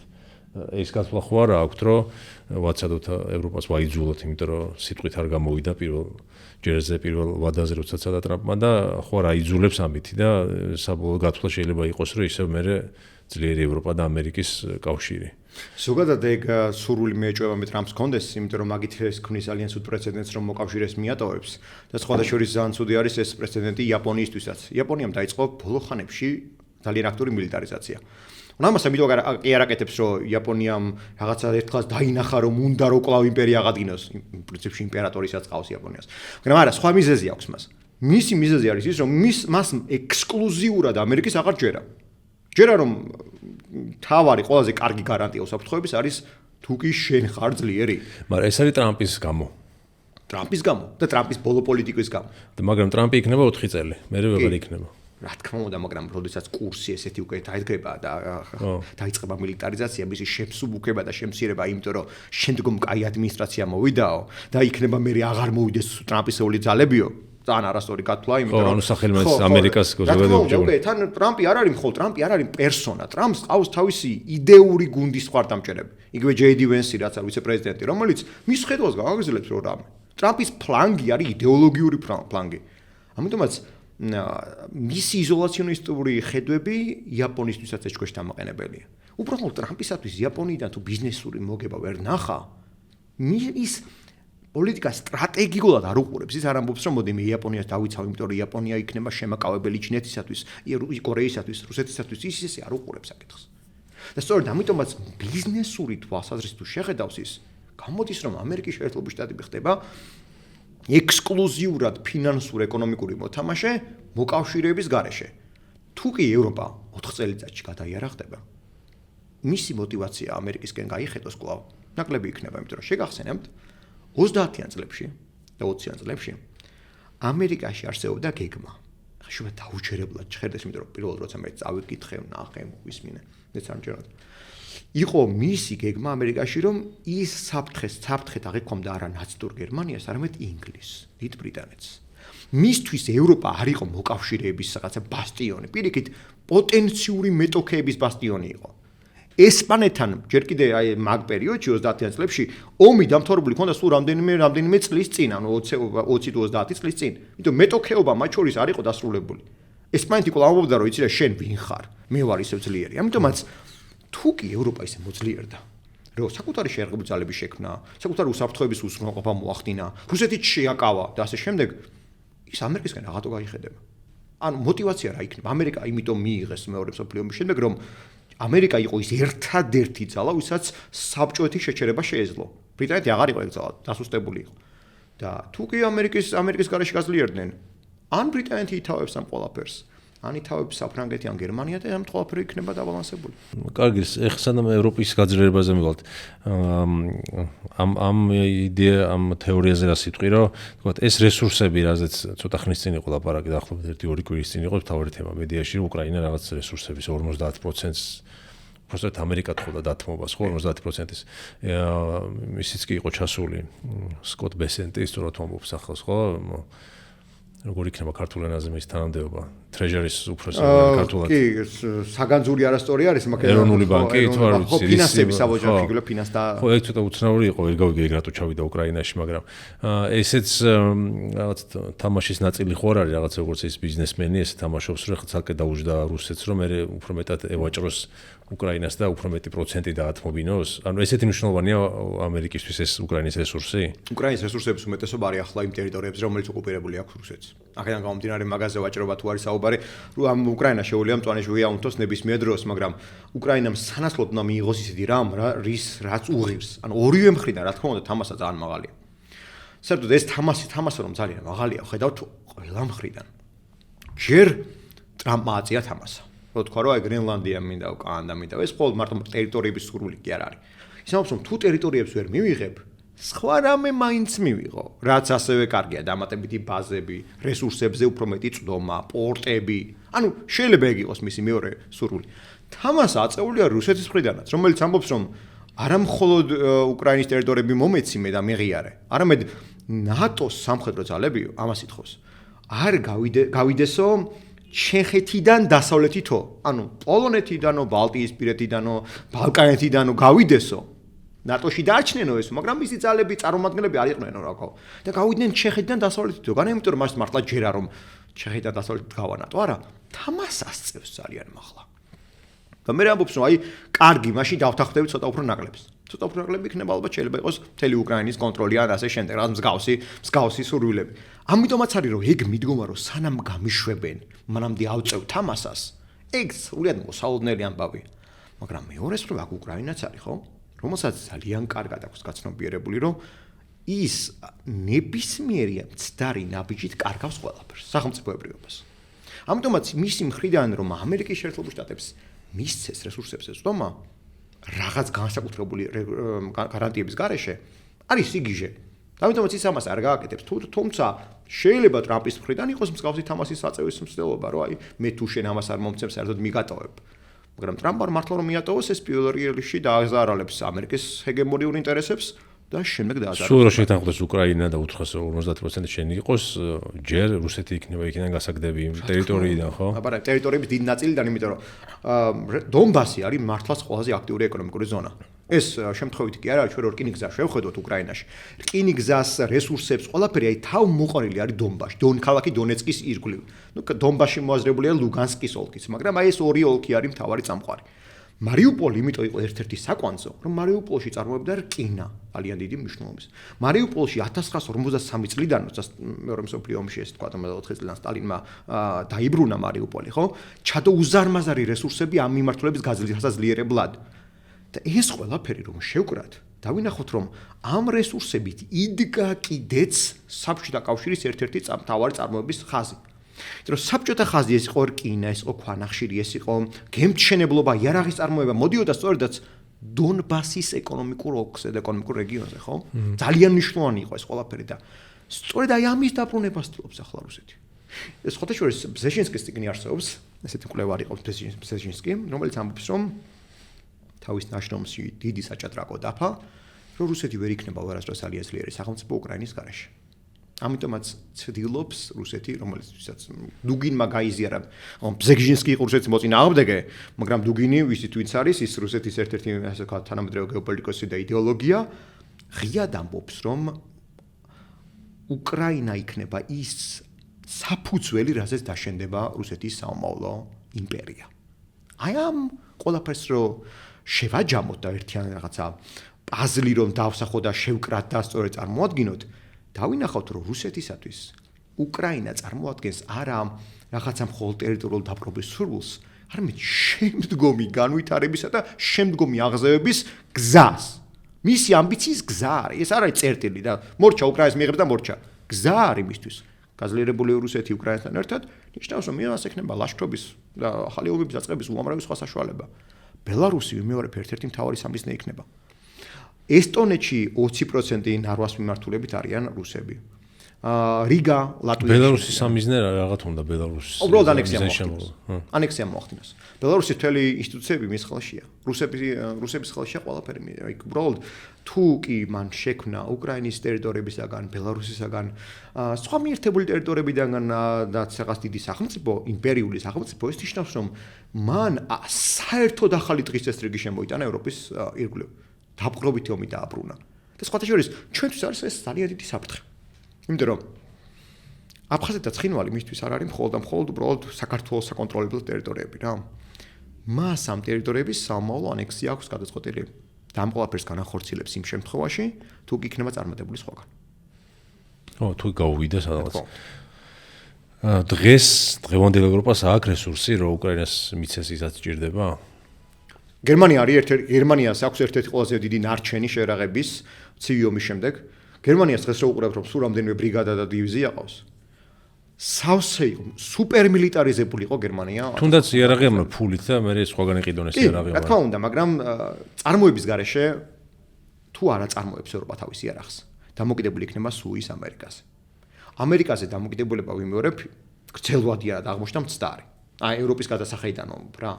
და თუ კი ეს ყველაფერი სწორია, გამოდის რომ კვლავ უნდა დაიწყოს მან წარმოება მაგალითად ლეოპარდის ტანკების. კვლავ უნდა დაიწყოს წარმოება ტაურუსების ფრთოსთანი რაკეტების, შორსმსროლელი არტილერიის, საკუთარი ასე ვთქვათ მოძრავი არტილერიო დანადგარების. თუ ეს ყველაფერი არ ქონდა მას და კვლავ ამერიკასული იარაღზე იყო ჩამოკიდებული, მაშინ რა თქმა უნდა არანაირი რესურსი არ იქნება მას უკრაინის დაფინანსებისა და შეერაღების. იმიტომ რომ უკრაინა იმიტომ იყო ისეთი ძლიერი და იმიტომაც უნდოდა რუსეთს სწრაფად აეღო, რომ უკრაინას ქონდა თავისი წარმოება. უკრაინა აწარმოებდა უამრავი ტიპის შეერაღებას, მათ შორის აი ბოჰდანა ერთ-ერთია, თუ არაფრნაირი განსაკუთრებული არ არის, მაგრამ ეს არის თვითმავალი საარტილერიო დანადგარი. ბოჰდანები რომ აღმოჩნდეს მაქსობრივად რუსეთის ხელში, მისი წარმოების საშუალებები, ის იქნება ბევრად ძლიერი, ვიდრე აქამდე იყო. ხარკოვის სადამგო ქარხანა მის ხელში რო აღმოჩნდეს, იქნება ბევრად გაძლიერებული. მარიუპოლისაც მის ხელში აღმოჩნდა, ოდესა რომ მის ხელში აღმოჩნდეს ახლა, რომელშიც გენებშენებლობას უდიდესი როლი ჰქონდა საბჭოთა კავშირში. ანუ ბევრად ძლიერი იქნება. ევროპას ამიტომაც აქვს სამომავლოდ ერთადერთი გამოსავალი, რომ დაიწყოს საპირწონე ტექნიკის წარმოებაზე გადასვლა. იმიტომ რომ რუსეთი ომი რომც დამთავრდეს, ამ თავის სამხედრო ეკონომიკას, რომელიც სამოქალაქო ეკონომიკას მძიმედ აწევს რუსეთში, არ გააჩერებს. გააგრძელებს სამხედრო წარმოებას, იმიტომ რომ ძალიან ჭკვიანურია. დიდი რაოდენობით შეერაღება, თუ კი შენ გაძლევს ამ შეერაღების გაყიდვის საშუალებას ერთის მხრივ და მეორეს მხრივ შენ გაძლევს მსოფლიო, რეგიონალურ ჰეგემონიას მაინც რამდენიმე რეგიონში, ამაზე არ გაჩერდები. და თუ კი ევროპა უარი თქვა კვლავ საკუთარ წარმოებაში ფულის ჩადებაზე, რაც მეეჭვება ეგეთ რამე უარი თქვას, იმიტომ რომ ეს უკვე მისთვის ეგზისტენციალური მომენტია ახლა ევროპისთვის. მაშინ რუსეთი იქნება უფრო აგრესიული, მაგრამ ვიმეორებ ევროპისათვის ახლა არის ეგზისტენციალური მომენტი. ყოფნა არ ყოფნაზე გვაქვს საუბარი ჩვენ. იმიტომ კი არა რომ პროუსული მთავრობები მოდიან და ასე შემდეგ, არა, რუსეთმა ანახა ნება და ამერიკამ ანახა ორჭოფობა ევროპის დაცვასთან მიმართებით, ხოლო რუსეთმა ანახა ნება ევროპის წინააღმდეგ გამოსვლასთან მიმართებით. ამიტომაც ევროპის ერთადერთი პოტენციური გამოსავალი არის მეტი ფულის ჩადება საკუთარ უსაფრთხოებაში. და რა თქმა უნდა, არსებული პოლიტიკური ელიტა, რომელიც ახლა ევროპაში არის და იყო, იმ პოლიტიკური ელიტის ან უნდა გარდაიქმნან, ობიექტურად ან ცივი წყალი რომ მიესხათ ასჯერ, ან გამოღვიძებული ხარ არ მკვდარი. აი სხვა შორის ლიეტუვას ყოფილმა საგარეო საქმეთა მინისტრმა თქვა გაბრიელიუს ლანსბერგისმა, რომ თუ კი ამის შემდეგ ევროპა ვერ გამოფხიზლა, ესე იგი მკვდარია. მართლა ეგრეა, რომ ამდენი ცივი წყლის მისხმის შემდეგ თუ ევროპა ვერ გამო, ესე მკვდარია. და თუ ეს პოლიტიკური ელიტა ვერ გამოფხიზლდა, ესე იგი მკვდარია, ან ახალი პოლიტიკური ელიტა უნდა წამოვიდეს ევროპაში სრულიად, ან გამოფხიზლდებიან ისინი, მიხვდებიან, სხვა გეოპოლიტიკური რეალობა ყოფილა და ჩადებენ საკუთარ რესურსებში ძალიან დიდ ფინანსებს. ხო, ამ განსახილდან ხომ მაგის მიხვედრა ძნელი არ არის. რისი დათმობა მოუწევს ევროპას რომ ამ გზით წავიდეს? ეს არის ძალიან რთული კითხვა, იმიტომ რომ ესე შეხედვით ადვილია და კაი წავიდეს მონეტარიზაციის გზით, მაგრამ ესე იგი რაღაცა უნდა დათმოს. სოციალური პროგრამების დიდი ნაწილი, იმიტომ რომ კარგი ცხოვრება. კარგი ცხოვრების ნაწილი. ადვილი ცხოვრება, უფრო კარგის არა, უფრო ადვილი ცხოვრების ნაწილი. იმიტომ რომ კარგი ცხოვრება, კარგი მუშაობაში შეიძლება მოდიოდეს, ხო? სამართლიანი გარემოა ევროპა. შრომითი თვალსაზრისით, მაგრამ ძალიან ბევრი ევროპაში არ მუშაობდა, ჰქონდა სოციალური შემოსავლები და ამ სოციალური შემოსავლებით ცხოვრობდა კარგად. ჯანდაცვა, სწავლა, უმუშევრობა განსაკუთრებით, ხო? ამ ყველაფრის გადახედვა ამა თუ იმ ფორმაში მოხდება. შეიძლება ჯანდაცვა და სწავლა იმდენად არ იყოს აქტიური, მაგრამ ყველაზე მნიშვნელოვანი მაინც იქნება სოციალური პროგრამები. სოციალური უსაფრთხოება, ხო? უმუშევრობის პროგრამები, ხო? და ერთ-ერთი იყო რა, იცით, რომ აი მაგალითად მიგრანტებისთვის რომ სახლები გამოუყვეს ძალიან დიდი რაოდენობით მიგრანტებს. ეგ აღარ იქნება. აი ირლანდიაში. ირლანდია არ არის ნატოს წევრი, მაგრამ ირლანდიაში არის ესეთი ამბავი, რომ სახლების კრიზისია. სახლების უმეტესობა დუბლინში ან მიგრანტებს აქვთ ათვისებული, ან უკვე დაკავებული გაყიდული. მთავრობას ახლა აქვს არჩევანი გასაკეთებელი, რაში ჩადოს ფული. აი მსგავსი კრიზისები ევროპას უკვე უდგას. ამიტომ არის რომ მან გაზარდა ძალიან დიდი რაოდენობით ჩადება ფული სოციალურ პროგრამებში, მაგრამ რაც მეტი ფული ჩადო, მით მეტად გახდა მიწოდება ადგილზე გაჩნდა ესე ვთქვათ მიგრანტების ტალღების შემოსვლა. ამიტომაც მისთვის ახლა არჩევანი იქნება ესეთი რომ შეიძლება მას მოუწევს სოციალური πρოგრამების გადახედვა, შემცირება, მაგრამ თავდაცვის ხარჯის და მიგრანტებთან მიმართებაში პოლიტიკის გადახედვა, რა თქმა უნდა და თავდაცვის ხარჯის ზრდა არ ნიშნავს ცუდი ცხოვრების დაბრუნებას, იმიტომ რომ ვიმეორებ, სახელმწიფოები რომელსაც აქვთ დიდი თავდაცვა. თუ გინდა მშვიდობა იმზადე ომში. რა თქმა უნდა, და თავიდანვე ამერიკა ავიღოთ რა ისევ. აი ამერიკული შტატები, რომელიც ტრამპს უჭერდა მხარს, ძალიან საინტერესო ასპექტია. უმეტესი მათგანი არის სამხედრო წარმოების შტატი. იქ სადაც წარმოებს სამხედრო წარმოება აქტიურად არის პრო-ტრამპული. ხო და შესაბამისად ეს რაღაც სხვა მიზეზების გამო ხდება ეს ამას ძიებას ახლა უნდა დავიწყოთ, მაგრამ სხვა რაღაც არის საინტერესო აქ. ნიშნავს რომ თურმე სამხედრო წარმოებით შეიძლება გამდიდრდეს შტატები, გამდიდრდეს სახელმწიფოები. ევროპასაც შეუძლია გამდიდრდეს. უბრალოდ მას ჭირდება მართლაც ამ ფინანსური мотиваციის და რა თქმა უნდა მენტალური მობილიზაცია ჭირდება მას. ხალხში და პოლიტიკაში. ხო, ხალხში გულისხმობა რომ პოლიტიკოსებმა უნდა დაარწმუნონ თავისი ამორჩევლები. რომ ეხა მე შენ მოგვაკლებ რაღაცა ფულებს, სიკეთეებს, ისეთ ჯანდაცვა აღარ გექნება, შენი შვილის სწავლა ცოტა გაძვირდება, ასე, მაგრამ საჭირო მომავლში და მათი ამოცანარი ხო ეს დააჯეროს ევროპელ. კი, რო შემდგომ დოლარის მძიმე რეალობა არ დადგეს.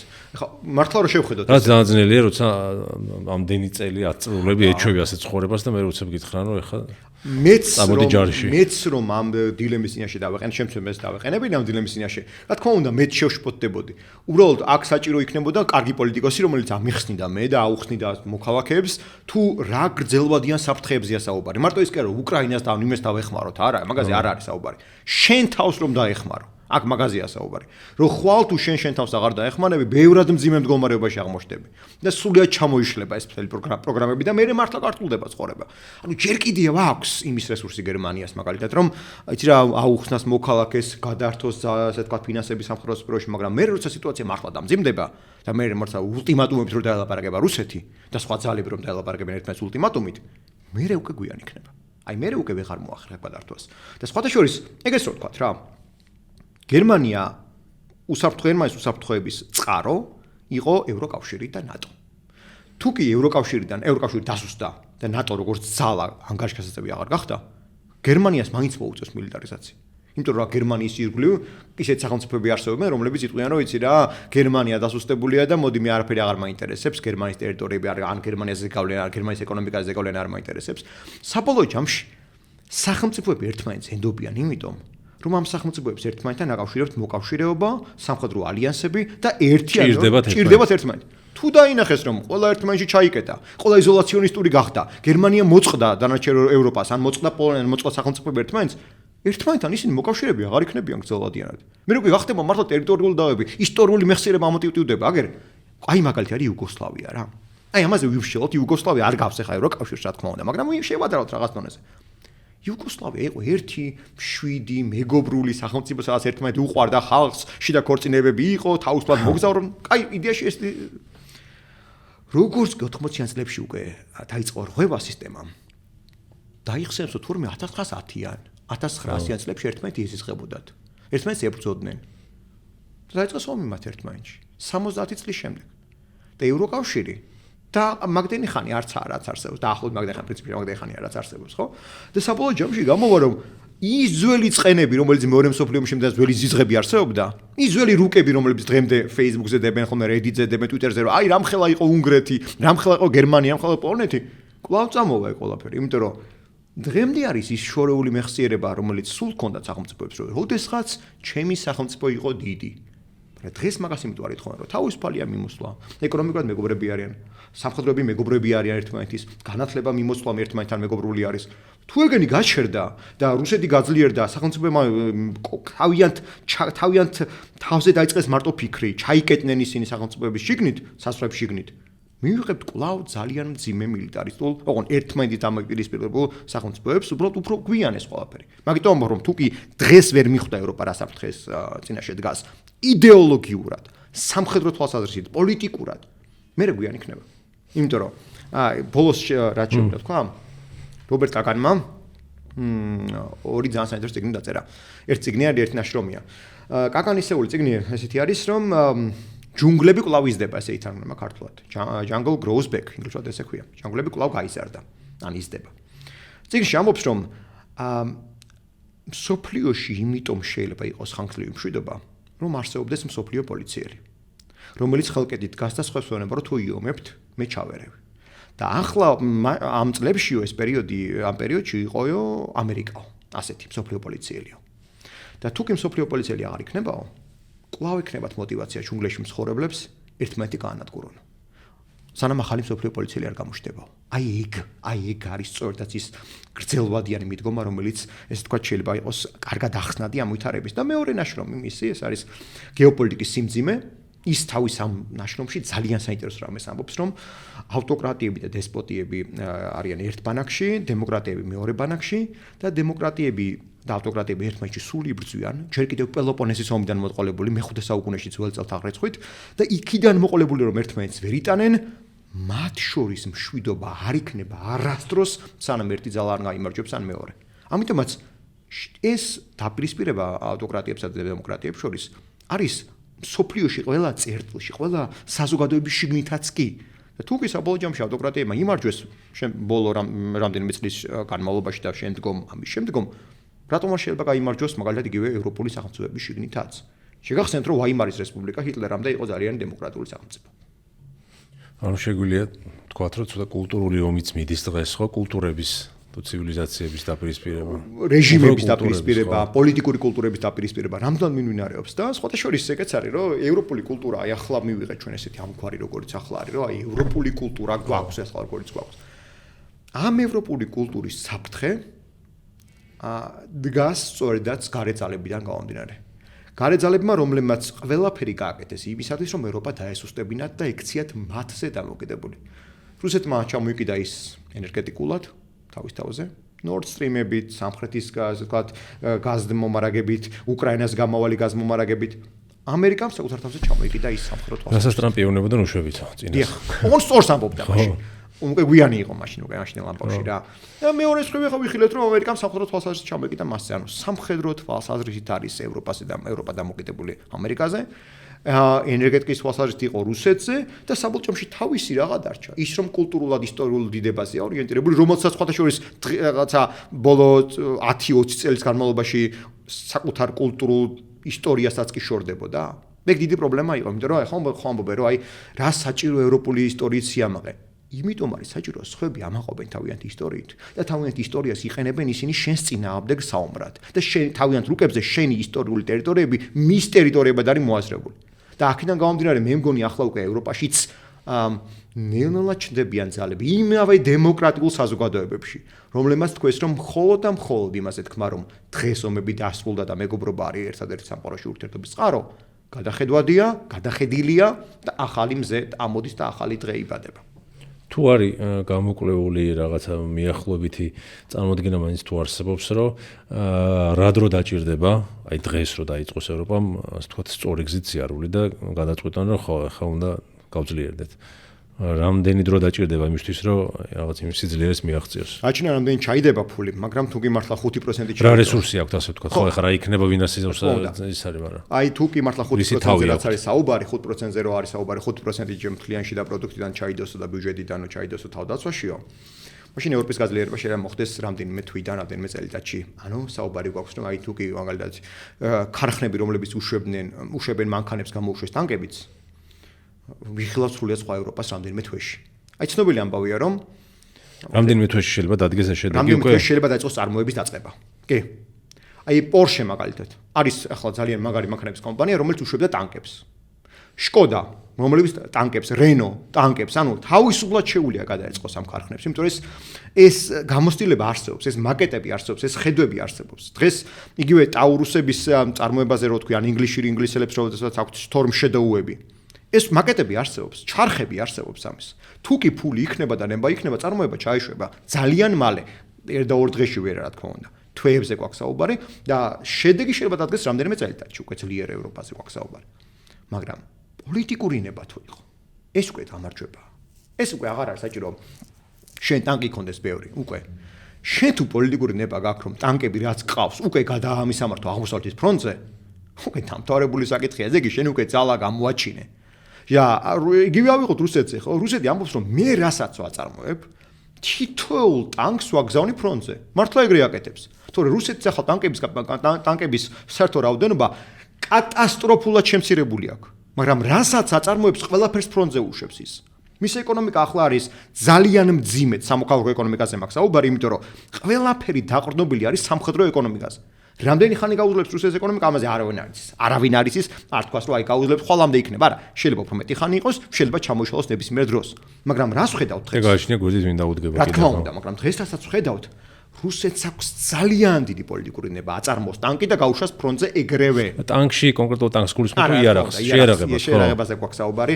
ანუ მისი პოლიტიკური თუმცა სათანადო პაკეტი მართლა შემცირებულია. ტანკები მას ყავდა ომამდე ძალიან დიდი რაოდენობით, ახლა 6000-მდე ტანკი აქვს მას განადგურებული. 6000 ტანკი ნიშნავს რომ შენი სათანადო პაკეტების რაც ყავდა იმის მინიმუმ ნახევარი აღარ, მინიმუმ.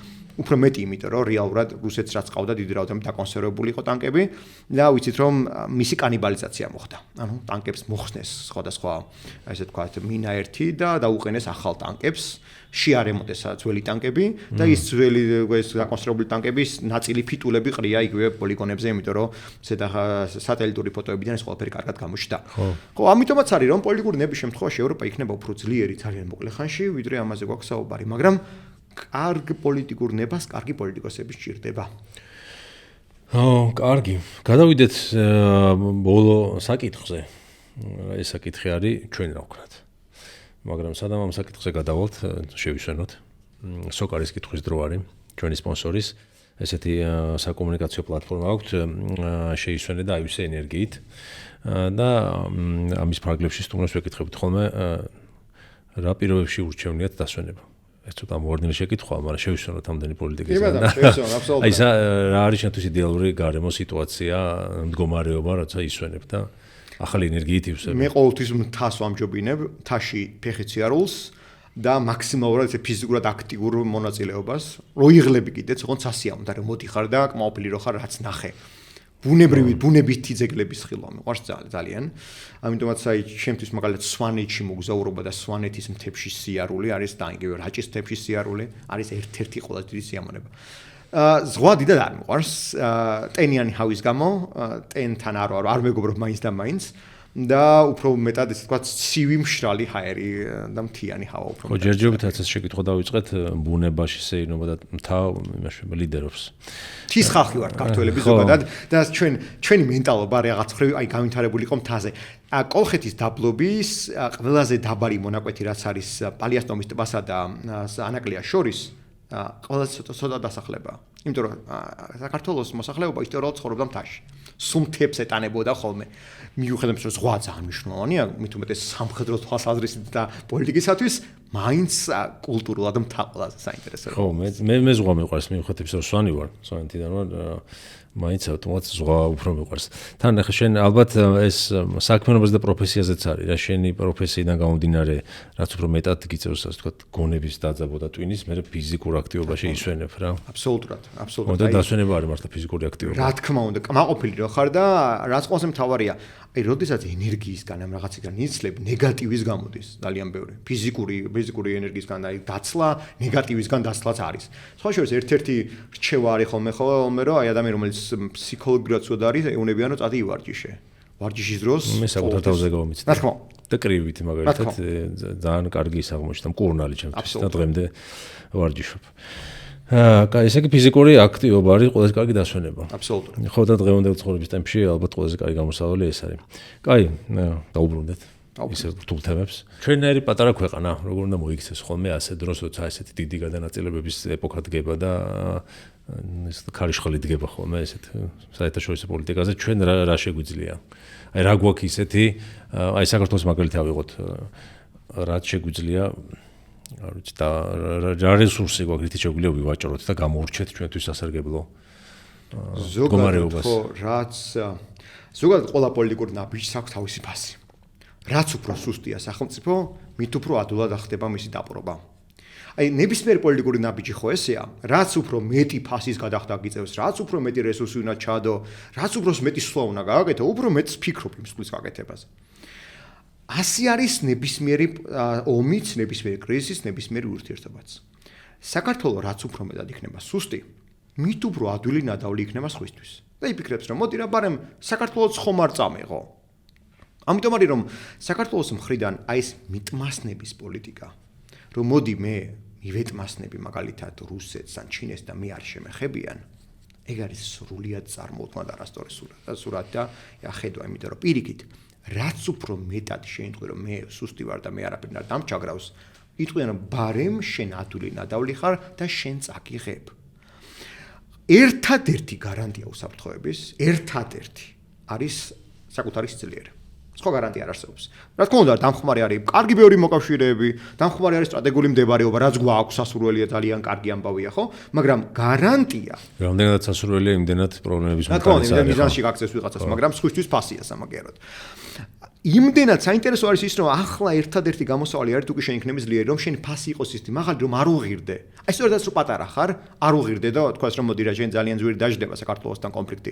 შვეიცარია ოპერაცია თანენბაუმი, ანუ ოპერაცია ნაზვის ხე, რუსეთს გასწრავად ნაცისტურ გერმანიას ჰქონდა გეგმაში, რომ დაეპყრო შვეიცარია. დათვალეს.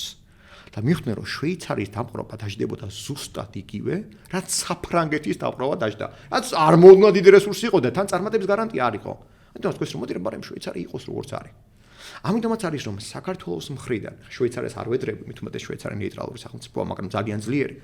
ამიტომაც არის ნეიტრალური ალბათ. ხო, ნეიტრალური ხო არც მეგობრები ყავს, არც მოკავშირეები. არა, ნეიტრალობის თავი რო აქვს რა. ხო, ნეიტრალობის თავი რო გაქვს, რა თქმა უნდა.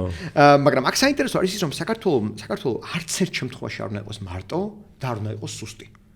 საქართველოს რა თქმა უნდა თავი არ უნდა გაიგიჟოს და არ უნდა გახდეს რომ იცი რა მე აი ღია დაუპირისპირდები და შევასყდები მტერს. არა, საქართველოს უნდა იყოს ძალიან ღიად ურთიერთობაში დასავლეთთან, უნდა ამბობდეს რომ მჭირდება შენგან მეტი შეერაღება, მეტი დახმარება, მეტი ეკონომიკური პოლიტიკა შენგან, დებდეს ინვესტიცია საკუთარ მოსახლეობაში ასევე.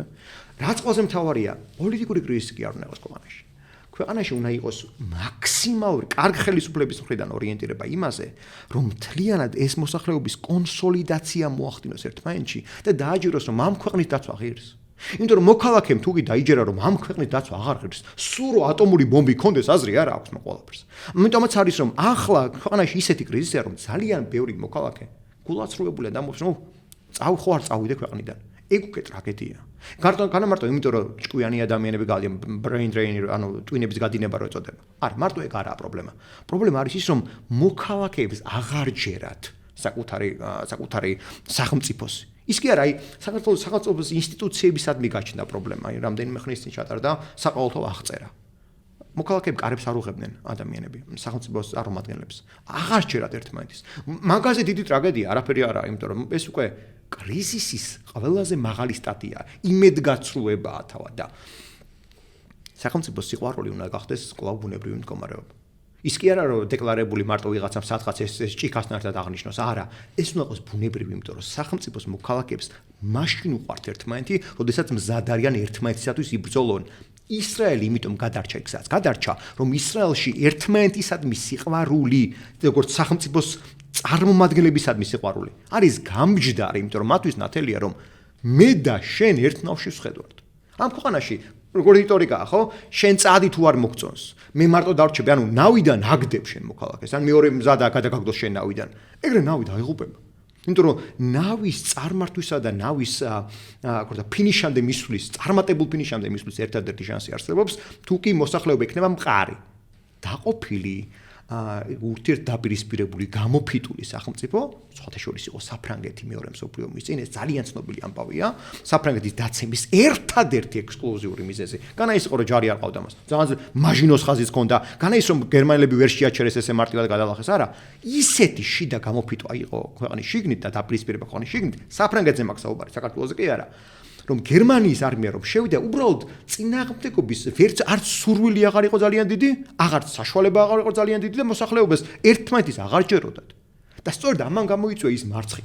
გერმანიას პირველ მსოფლიო ომში მაგის გამო დამარცხდა, რომ შიგნით იყო პრობლემები, თორე გერმანია განა ფრონტზე, გერმანია პირველ მსოფლიო ომში არც ერთ ფრონტის ხაზი არ დამარცხებულა. სწორედ ამას ვაწყდებით დღეს, რომ სახელმწიფო თუ ქვეყნის შიგნით მოსახლეობა არის და სახელმწიფო არის სუსტი, ის როგორი მაგარიც არ უნდა შეერღებს თვალსაზრისით, მაინც დამარცხებადია. და მეორე გამოსავალი, რაც რა ხედვა, რაც შეგვიძლია თქვა, არის ის, რომ საქართველოს უნდა ეძიოს ბევრი ინდივიდუალური მოკავშირე. მათ შორის ისეთი მოკავშირე, როგორც არის მაგალითად დიდი ბრიტანეთი, რომლისათვისაც ისტორიულად ევროპაში სუეძებდა ის მყარ, მაგრამ არც თუ ძლიერ მოკავშირეებს. იმიტომ რომ მისთვის საჭირო არის ევროპაში იყოს ძალთა ბალანსი. ამიტომაც არის რომ დიდი ბრიტანეთს არ სურს რუსეთის გამარჯვება, იმიტომ რომ ძალთა ბალანსი დაირღვევა და მისი ეს სიძლიერე, რომელიც ეს ნისლიან ალბიონს ჰქონდა, უცებ დადგება ეჭქვეში. ამიტომაც არის რომ ინგლისი ეძებდა ყოველთვის პატარა სახელმწიფოებს აქტიურ მოკავშირეობისათვის, მან შეაჩერა ნაპოლეონიც, ის ებრძოდა რუსეთს იმპერია დაამარცხა კიდეც. ბრიტანეთმა დაამარცხა რუსეთის იმპერია 1856 წელს ყირიმში სამარცხვინო მარცხი ანიცადა რუსეთის იმპერიამ. იმიტომ რომ შეეკავებინა იმისთვის არ უნდოდა ძლიერი ყოფილიყო და ის დაეყნო არა მხოლოდ საფრანგეთს ბრიტანეთი, არამედ დაეყნო სარდინიას, პატარა სახელმწიფოს.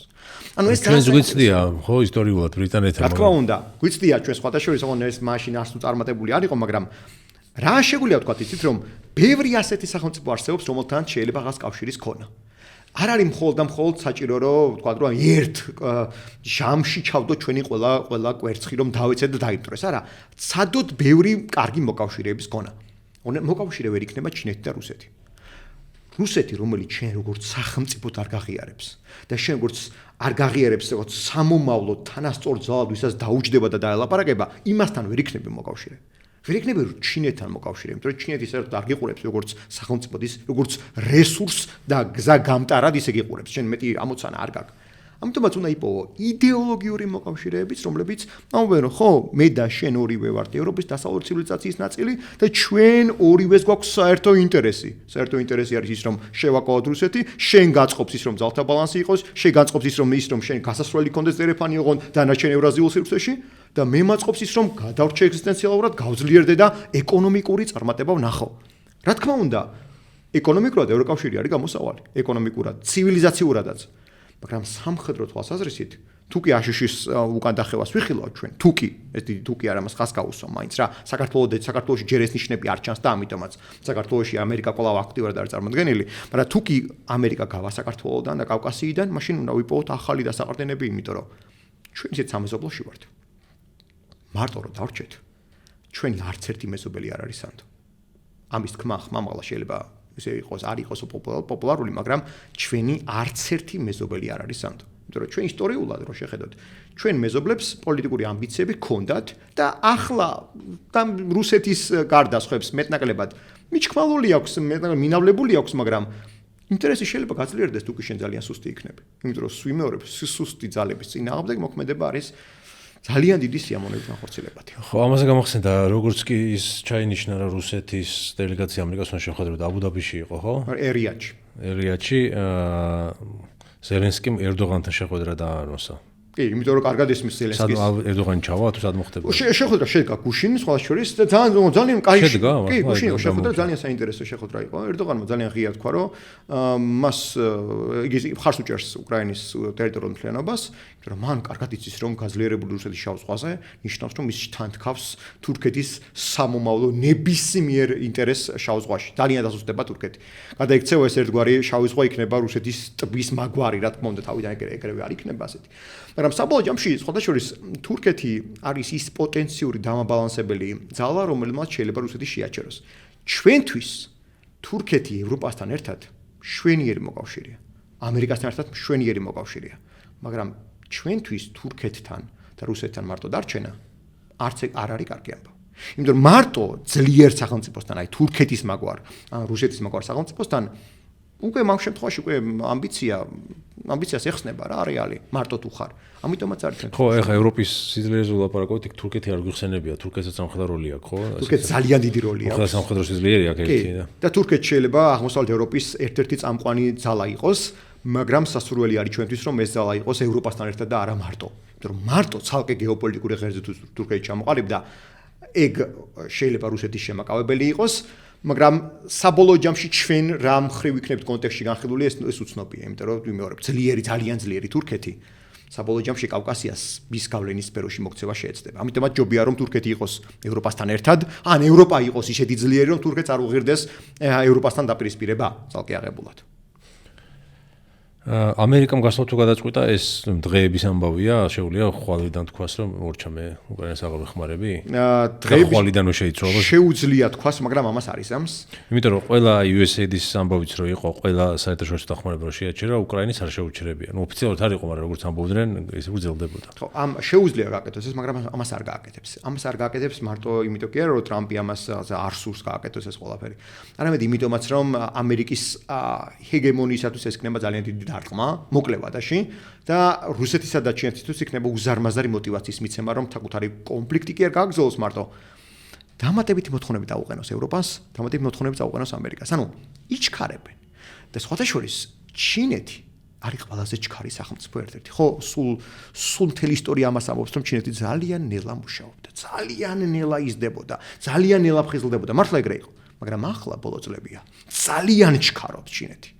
ამის მიზეზი არის ერთი ძალიან უცნაური. შევახსოვთ რომ ეს რას ამბობს გიორგი, მაგრამ არა. ჩინეთის პრობლემა არის მისი მოსახლეობის შემცირება. ჩინეთს ჰქონდა ერთი შვილის პოლიტიკა და იმდენად ცუდი პოლიტიკა იყო ეს, რომ გოგოები აღარ იბადებოდნენ, კლავდნენ ან აბორტი კეთდებოდა, ან მოგვიანებით სხვადასხვა მეთოდებით ზამძიმე ამას საუბარი, მაგრამ იშორებდნენ მოკლედ გოგონებს. და საინტერესო არის ის, რომ ამის გამო მოსახლეობაში იმდენად დისპროპორცია, რომ ახალი ბავშვების შობადობა მინიმუმამდეა შემცირებული. და ვისაც თხოვდება და ვისაც ოჯახს ქმნის ერთ შვილს აჩენს, ან ორს მაქსიმუმ და ჩანსვლებადობა აღარ ხდება და ძალიან ბევრ მამაკაც უბრალოდ არ ყავს, ფიზიკურად არ ყავს. ცოლის მოყვანის ქალების რაოდენობა დეფიციტია და არ ყავს. ასეთი პროვინციები არსებობს ჩინეთში და ინტერვიუებიც იყო. ეკონომიკურად მკვდარია ეს პროვინციები, ამბობენ რომ რატო იმუშაოთ კაცო, ცოლი ვერ მოყავს და რა мотиваცია მაქვს ფული ვიშოვო, კაცები ამბობდნენ ამას. ჩინეთმა იცის, რომ თითოეული გასული 10 წლეული პოტენციურად მისი შემცირებული რესურსია ცოცხალ ძალაში.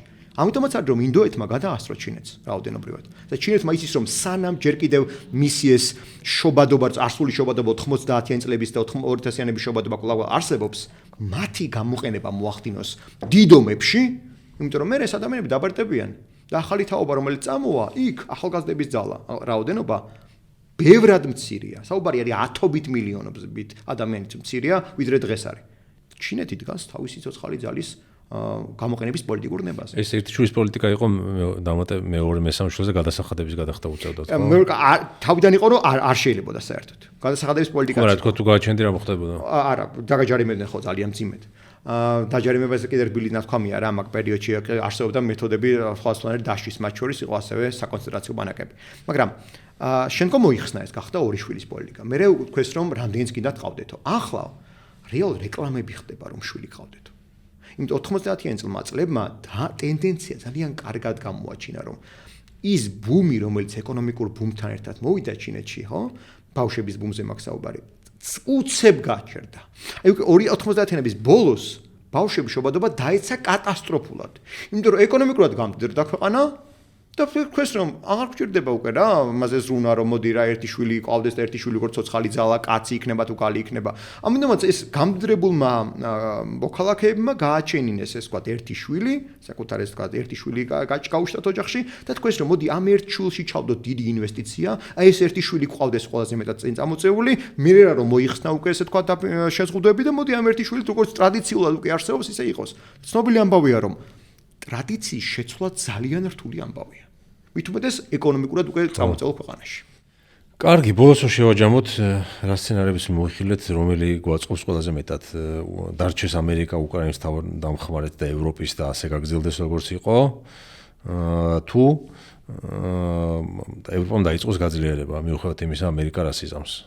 ყველაზე მეტად გვაწყობს მესამე სცენარი, რომელიც ტრამპის ადმინისტრაციის პირველ ვადაში იყო, რომ ევროპამ დაიწყოს გაძლიერება და ამერიკას დარჩეს ევროპაში. ეგ არის ყველაზე კარგი სცენარი. ხო, ეგ ვიგულისხმე, რომ ევროპა გაძლიერდეს, მაგრამ ამერიკაც ამერიკას დარჩეს. ალბათ ამერიკის ცოტა ამერიკა თუ ისე დარჩა, არ მგონი ევროპა ისე. ხო. ევროპის გაძლიერება, ხო, იმიტომ არის სასურველი, რომ ევროპული პოლიტიკის ნაწილი საქართველოზე შეიძლება უფრო მარტივად გავრცელდეს, იმიტომ რომ უფრო ახლოს ავართ ფიზიკურად. და ამერიკის სიძლიერე იმიტომაც არის საინტერესო და კარგი რომ საქართველოს უფრო მეტად მოაზრებული იყო ევროპის სამხედრო მოკავშირედ, უკაცრავად ამერიკის სამხედრო მოკავშირედ, ვიდრე ევროპის სამხედრო მოკავშირედ.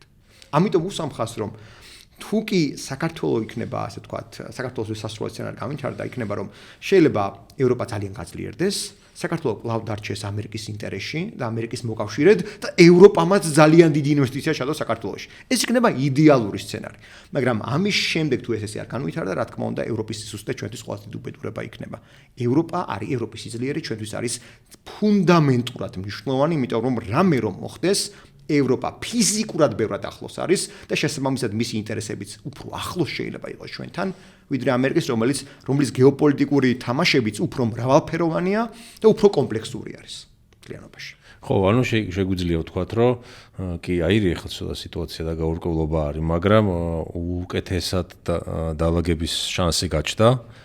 ამ დროს რისკიც, მაგრამ შანსიც გაჩნდა, ვიდრე აქამდე იყო. აბსოლუტურად, აქამდე ვიყავით ჩამოკიდებული რეალად ვაშინგტონის ნებაზე, კეთილ ნებაზე და მითითებები, რომ როგორი მოდიოდა ბრიუსელზე და ბრიუსელი კიდე თავის მხრივ მარტო ამერიკაზე აღარ ცდილობდა დამოკიდებულებას, ის რუსულ ენერგომატარებლებზეც იყო დამოკიდებული. და ახლა უკვე შეიძლება ვიხილოთ ჩვენ ჩამოშორებული ის ვაშინგტონისაგან, მოსკოვისაგან და ცალკე ერთგვარი ღერძის შექმნას მან, რომელიც მეეჭვება რომ ამერიკის საწინააღმდეგო იყო საბოლოო ჯამში და ამერიკას დაუპირისპირდეს, მაგრამ დამოუკიდებლად თუ მიიღო მაგ გადაწყვეტილებები, კავკასია და ბალკანეთი ევროპის უსაფრთხოების გასაღებია. ზოგადად ევროპა ანუ კიდევ უფრო მეტად დავჭირდებით. ხო, ევროპა ხო თავის კრიზისების გარე კრიზისები რომელიც მოდიოდა, სულ მოდიოდა აღმოსავლეთიდან. ეს იქნებოდა ოსმალეთი, რუსეთის იმპერია, მონღოლეთი თუ ნებისმიერი სხვა რამ, აღმოსავლური იყო ეს საფრთხეები. თუ არაბული დაპყრობილება რა იყო, აღმოსავლური იყო ეს საფრთხეები. ამ აღმოსავლური საფრთხეების შემაკავებლად მოიაზრებოდა ბალკანეთი, მცირე აზია, კავკასია, უკრაინა და ბალტიისპირეთი. აი ამ ერთ დიდ ჯაჭვში ჩვენ ვართ უმნიშვნელოვანესი რგოლი. მეცაც გეტყვით, ჩვენი მნიშვნელობა კავკასიის უფრო დიდია, იმიტომ რომ კავკასიდან შეიძლება მოხვდე ყველგან ძალიან სწრაფად. როგორც ახლო აღმოსავლეთში, ისე რუსეთში, ისე ცენტრალურ აზიაში, რაც არც ერთ გეოგრაფიულ არეალს ევროპაში არც ერთს მას არ გააჩნია, გარდა საქართველოს. ხო, ანუ ეს სოფლიო პოლიტიკაში თამაშის წესები არ შეცვლილა. რაც იყო 20 საუკუნის წინ ისე ისე არის, ხო? სოფლიო პოლიტიკაში არ შეიძლება თამაშის წესები, სანამ არსებობს ადამიანი ისეთი, როგორც ამგვარი ახლა არის. ხო. რესურსებზე დამოკიდებული, თუ არ ქვია. ტაცებელი რეალურად ადამიანი ეძებს ალბათ ორ რამეს პოლიტიკის რა. ეს არის ტაცებლობა, ლეგალური მტაცებლობა პოლიტიკური გაგებით ვავიღოთ საერთაშორისო პოლიტიკაში და მეგობრების დახმარება ამ ტაცებლობაში. პოლიტიკის დახასიათება მე მგონი ყველაზე კარგად გააკეთა ბრიტანელმა პრემიერ-მინისტრმა პალმერსტონმა, რომელმაც თქვა, რომ ბრიტანეთს არ ხავს მუდმივი მტრები და მუდმივი მეგობრები, არამედ ბრიტანეთს აქვს მუდმივი ინტერესები. აი ინტერესი არის ის, რომ საქართველოსთვისაც და ევროპისთვისაც მე მგონი, რომ გადარჩნენ, იყვნენ ძლიერები, ეკონომიკურადაც დაწინაურებულები და მაღალი უსაფრთხოების მქონე. უბრალოდ საქართველოში ეს ყველაფერი ცოტა უფრო ადრე გავიაზრეთ და ევროპაში ალბათ გადააზრება ახლა ხდება. უბრალოდ საქართველოს ამ ეტაპზე სხვა მიმართულებით არის წასული, ვფიქრობ არასწორი მიმართულებით, მაგრამ ევროპა უფრო სხვა მიმართულებით არის და ახლა ალბათ გამოიღვიძებს და თავად გადაწყვეტს თუ რა უნდა მას. იძულებული არის თითქოს სხვა არჩევანი არის. დღევანდელი გადმოსახედიდან. მეც ასე ვფიქრობ. კარგი, ეს პოდკასტი ახლა დღეს ვიცით დღეს დაიდება ცოტა მოგვიანებით და ვნახოთ როგორ გამვითარდება მოვლენები. ნახოთ. დიდი მადლობა. პირიქით მადლობა შენ რომ დაგვითმე იყავი ჩვენთან. მე კიდევ მომავალშიც გავაკეთეთ ეს გადახედვა ამ ამბების. მადლობა ვინც გვისმინეთ, ჩვენ მხარდამჭერია სოკარი და ერთ კვირაში შევხვდებით. ნახვამდის.